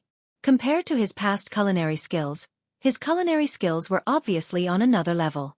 Yun Sheshe only tasted one bite of the pork belly he made, and she felt so happy that she could fly to the sky. Oh my god! It was too delicious. No matter how delicious the food was, it couldn't compare to her son's cooking. While Yun Sheshe was crazily cramming, she felt that she was simply too blessed. Not only did she have an obedient and adorable son, but this son also had superb culinary skills. Her stomach was completely captivated. She was viciously jealous of her future daughter-in-law, as she tasted the chicken soup that Yu had personally brewed. Tears were about to fall from her eyes. Yu sat at the side and exchanged glances with Mu Yaja and Mu Yichen. A row of black lines appeared on their foreheads. Mommy? Yun Sheshe looked up at him. What's wrong? My precious son? Yu looked at her with disdain and was a little speechless. Did you really come back from Milan Fashion Week? Of course.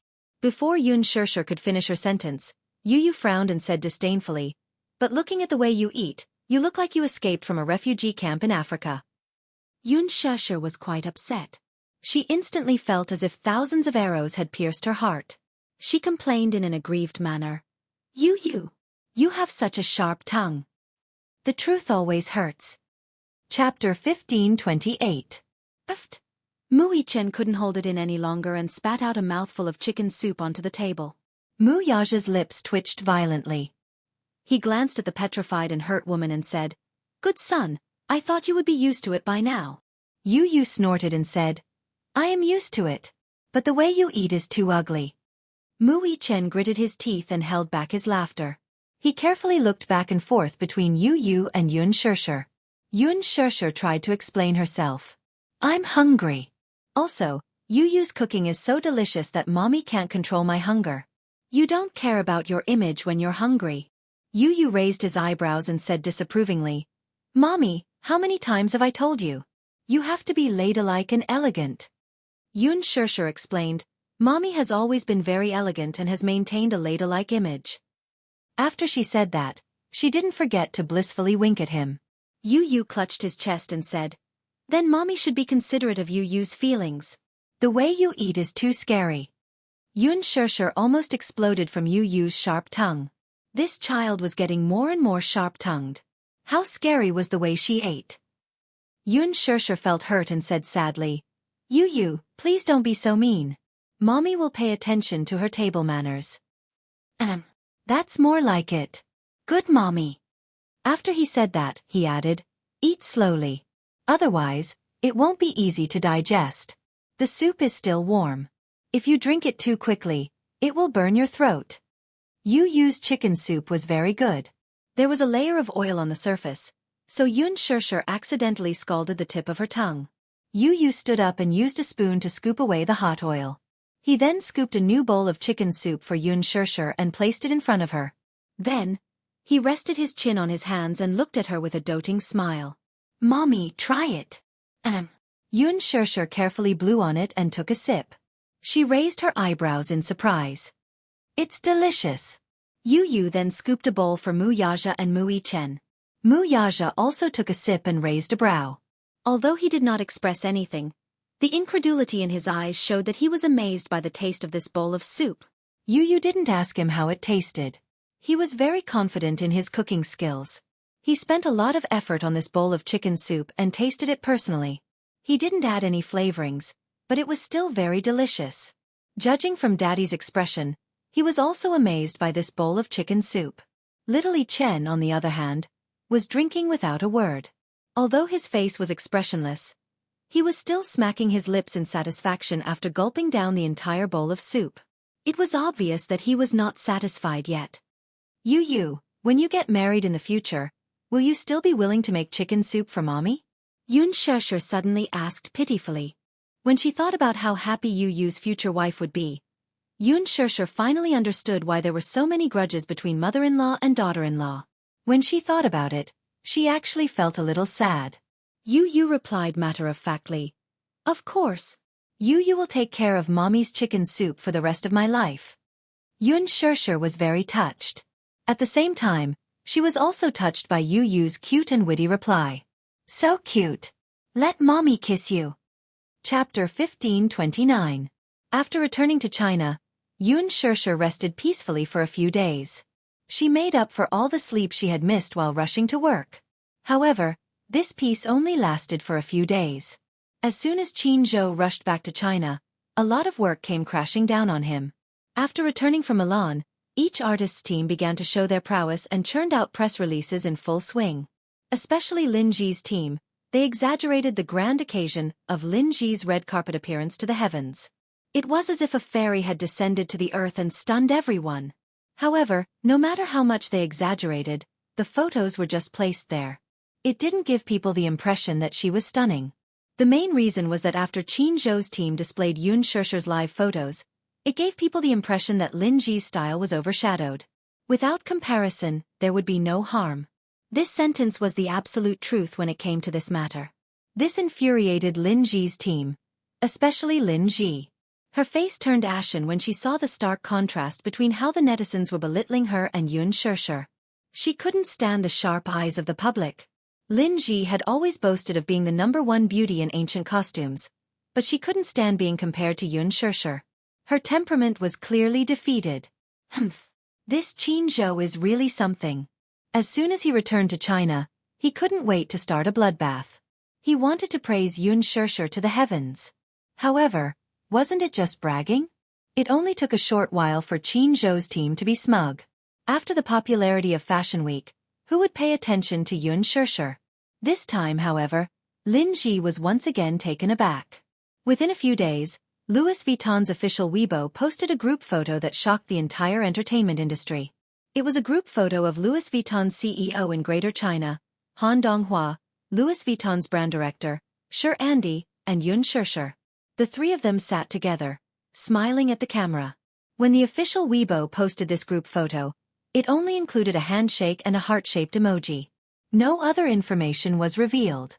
However, this photo set off an uproar in the fashion industry. Han Donghua, the CEO of Louis Vuitton's Greater China region, and the CEO of the Greater China region. It could be said that his status was incomparably noble. He had never taken a photo with any female celebrities in the country, and was a relatively low-key person.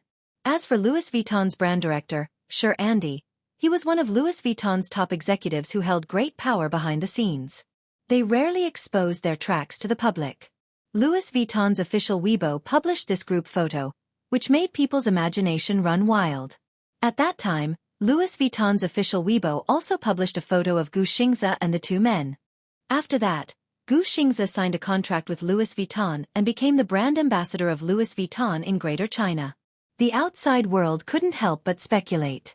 Could it be that Yun Shishir got Louis Vuitton's resources and became the new brand ambassador of Louis Vuitton in Greater China? If that was really the case, then this was a top-notch resource. At least, in the country, no female celebrity could get such a resource. Not long after, Yun Shishir's studio's Weibo posted a group photo of Yun Shishir and Han Donghua enjoying dinner together. The two of them sat together, smiling, and had a tacit understanding. Chapter 1530. Half a month later, this guess was finally verified. Yun Shishir's personal Weibo published a series of large posts and announced that she would be LV's brand ambassador. Once the news came out, it caused a huge commotion. Especially Lin Ji, she was so angry that her teeth were about to break. In fact, during this trip to Milan, Qin Zhou had met up with Han Donghua to discuss this matter. He and Han Donghua were old friends and had a good relationship. Coincidentally, Louis Vuitton was looking for an ambassador to expand the Chinese market. Hence, during this Milan Fashion Week, Qin Zhou strongly recommended Yun Shishir to Han Donghua. At first, Han Donghua was a little hesitant. After all, Yun Shishir had just debuted not long ago. Whether it was fame or popularity, it was still very limited. However, on the red carpet, Yun Shishir's noble and elegant Oriental classical aura conquered him instantly. Han Donghua was an American-born Chinese. Although he grew up overseas, he was very obsessed with Oriental classical culture. Yun Shishir's mysterious and elegant classical aura attracted him instantly. Han Donghua mentioned this matter to Shi Andy and also mentioned Yun Shishir to Shi Andy, expressing his admiration for Yun Shishir. Shi Andy also approved of Yun Shishir. However, before this, Han Yuyen's team had already contacted him and expressed their intention to work together. Louis Vuitton's headquarters also leaned towards Han Yuyen's idea of a new ambassador. After all, compared to Han Yuyen, who had debuted many years ago, Yun Shishir had just debuted and was lacking in many aspects. However, on the night of the fashion banquet, when Yun Shishir appeared with Mu Yaja in a Cheongsam gown, Shi Andy immediately changed his mind and decided on Yun Shishir as LV's ambassador for China. This was because beside Yun Shishir stood Mu Yaja. Just the name Mu Yaja alone was enough to convince her. This was capital. Putting aside capital, she was more outstanding than Han Yuyen. While being outstanding, they also had a lot of resources. Thus, Han Yuyen was mercilessly squeezed out. When Han Yuyen heard the news, she was so angry that she flew back to China on the same day. She was depressed for a few days and still hadn't recovered from the shock. It was too cruel. Her team had worked hard for a long time to get this resource. In the end, she actually lost to a newbie like Yun Shishir? What a disgrace. However, this was nothing. Han Yuyen heard that Yun Shishir had signed an 8-figure contract with Louis Vuitton. She was so angry that she almost vomited blood. 8 digits. An endorsement worth tens of millions. On what basis? For a big brand like Louis Vuitton, even if she was a diva, her contract would only be 8 figures. Yun Shishir, a newcomer who just debuted, actually signed a contract worth 8 figures? When Gu Xingze signed a contract with Louis Vuitton, it was only 7 figures. When Han Yuyan's team first approached Louis Vuitton, they even stated that if they could sign an endorsement deal with Louis Vuitton, they wouldn't mind paying the signing fee. Yun Shishir actually signed an 8-figure contract? Han Yuyan felt extremely unbalanced. Lin Ji also felt the same way. When she found out that Yun Shishir had signed a contract with a sky-high price, she was so angry that she cried on the spot. She couldn't help but curse viciously in her heart. How did Yun Shishir get this contract? Unspoken rules? Chapter 1531. At the thought of this, she had nowhere to vent the bitterness in her heart. This news alarmed Song Enya as well. Some time ago, she went overseas to relax. When she returned, she learned of this news. She had always been more concerned about the fashion industry. As a socialite, she was very particular about big brands.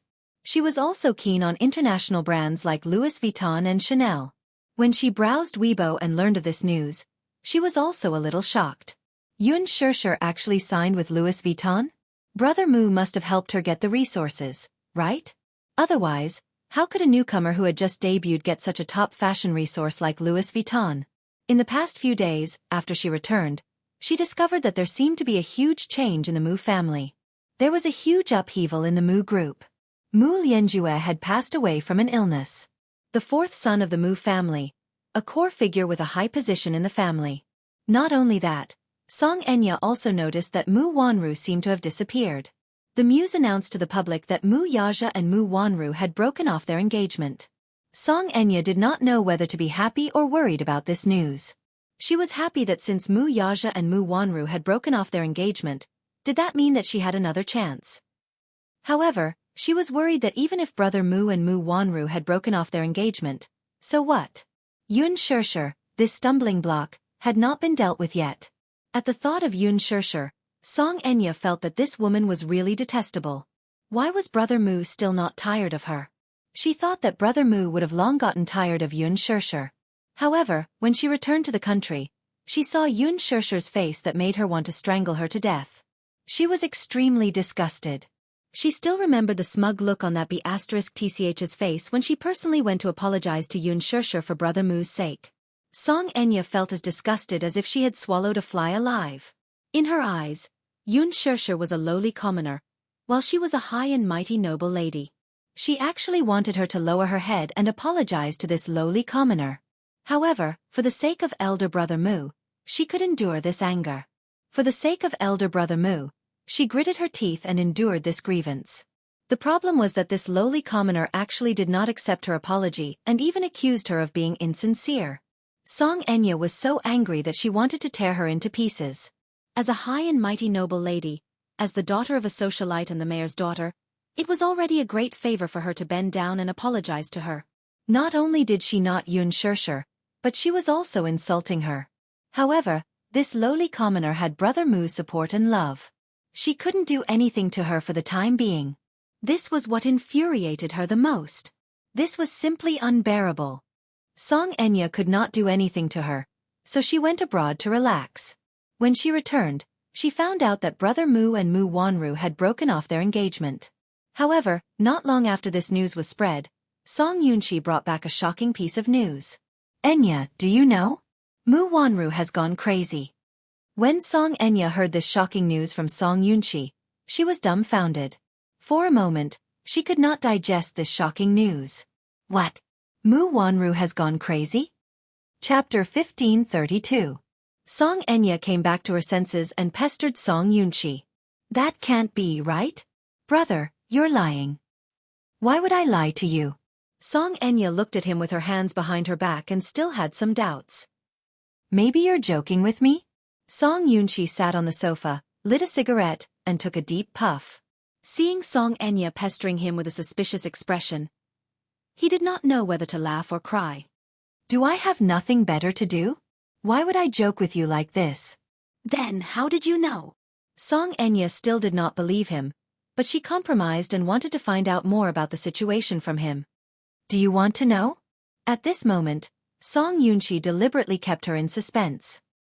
He snorted and crossed his arms over his chest. I've been tired all day. If you want to know the answer, Hurry up and massage my shoulders. Song Enya pouted, but she could not stop him. She stood up, walked behind him, and began to massage his shoulders. While Song Yunshi was feeling satisfied, he opened his mouth and recounted the entire incident. There was a provincial mental hospital in the capital. It was very large and had a lot of medical resources. Mentioning this matter was mainly due to a coincidence. Because of an unspeakable matter, Song Yunshi needed to go to this hospital to sign something. This thing was a mental illness report. Song Yunshi's friend had gotten into an accident. As for what happened, Song Yunshi did not tell Song Enya. One of his friends was sued in court. He was young and frivolous, so something happened to him. If he went to court, the situation would be very disadvantageous for him. However, if there was a mental illness report, this matter might be much easier to handle. Hence, he asked his father to find Song Yunshi and told him the purpose of his visit. He asked him to get such a thing for him. At first, Song Yunshi was unwilling. However, this friend of his was a more reasonable person. He gave him a special letter. Song Yunshi opened it and read it before agreeing to this matter. Therefore, he spent the entire day on this matter. When Song Yunshi arrived at the hospital, he wandered around the hospital out of boredom while waiting for the report to be issued. However, it was quite a coincidence. He had accidentally bumped into Mu Wanru. There was a very remote courtyard in the hospital. There were artificial mountains and flowing water. The environment and facilities were extremely beautiful. While he was wandering around, he saw a nurse twisting a female patient's neck and dragging her by the collar to the fountain. Without saying a word, the nurse pressed the female patient's head into the fountain. Song Yunshi was not surprised. In the mental hospital, such things were not unfamiliar. In fact, they were very common. There were many severely mentally ill patients in the mental hospital. When they acted up, they didn't recognize their relatives and went crazy. As a result, the doctors and nurses in the hospital were injured by them. Some of the nurses were good-tempered. They knew that it was because of their illness, so they didn't pursue the matter. However, some of the nurses were petty. If they were scratched or bitten by a patient, they would pull the patient to the side and punch and kick them until their faces were bruised and swollen. They would secretly torture them. Some of the patient's family members came from powerful backgrounds. The nurses would take very thin needles and stab them fiercely to vent their anger. Chapter 1533. Song Yunshi stopped and saw the nurse pressing the female patient's head into the spring pool. While pinching her body, she cursed, "Crazy! Stupid crazy woman! Who told you to scratch me? Who told you to bite me? Drown you! Drown you!" The female patient struggled crazily. Her movements were very big, and the water splashed everywhere. Song Yunshi frowned slightly. She walked forward and grabbed the nurse's arm. "What are you doing?" "Ah!" The nurse was shocked. She turned around and saw an unfamiliar man in a suit and leather shoes. He was dressed respectfully. She immediately stopped her movements and looked at him in fear. The crime was caught red-handed. The nurse was a little helpless and explained incoherently, "That, sir, I'm sorry to let you see such a scene. I didn't want to, but this patient is so fierce. When she's ill, she scratches and bites like a lunatic. I had no choice but to teach her a lesson." As she spoke, she rolled up her sleeves and showed him, "Look, these are all scratches and bites from her. Sir, you'd better stay away from her, lest she hurt you." The nurse was still excitedly defending herself. The abused female patient at the side fell to the side of the spring pool and lay on the pool platform. Her wet hair covered her body in a sorry state. At this moment, she was relieved and was bending over, coughing violently. Song Yunshi frowned. When the female patient raised her head while coughing, she felt that her face was a little familiar. Sending permission, quickly stepped forward and grabbed her by the collar, forcing her to raise her head. However, after her hair was scattered, a familiar face was revealed. Mu Wanru. How could it be her? Song Yunshi was completely dumbfounded. The reason why she did not recognize her at first glance was that Mu Wanru was haggard and in a sorry state. Her face was sallow and thin, and her cheeks were sunken in. All kinds of scars were exposed on her skin. Her eyes were empty and lifeless, like a puppet without a soul. She looked unfamiliar. How could it be her? Why was she here? Song Yunshi was surprised and in disbelief. She asked the nurse next to her, "What's the patient's name?" Sir, do you know her? Answer me. Song Yunshi didn't have much patience. Her face was gloomy and serious. The nurse stammered. When she was admitted to the hospital, her name wasn't registered. However, when this patient was ill, she often said a name. Whose name? What's her name? Yun Shirshir. It's the same name as that popular celebrity recently, so I remember it very clearly. Upon hearing this, Song Yunshi's eyes darkened. He turned around and looked at her. With a suspicious gaze, he probed. Mu Wanru? As soon as he called out this name, she seemed to have some reaction to this name and turned her gaze towards him. You. How do you know my name? Mu Wanru was like a young and childish child.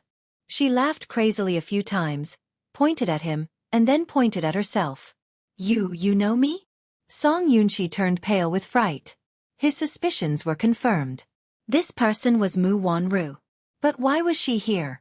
This was a mental hospital. A place where mental patients were locked up.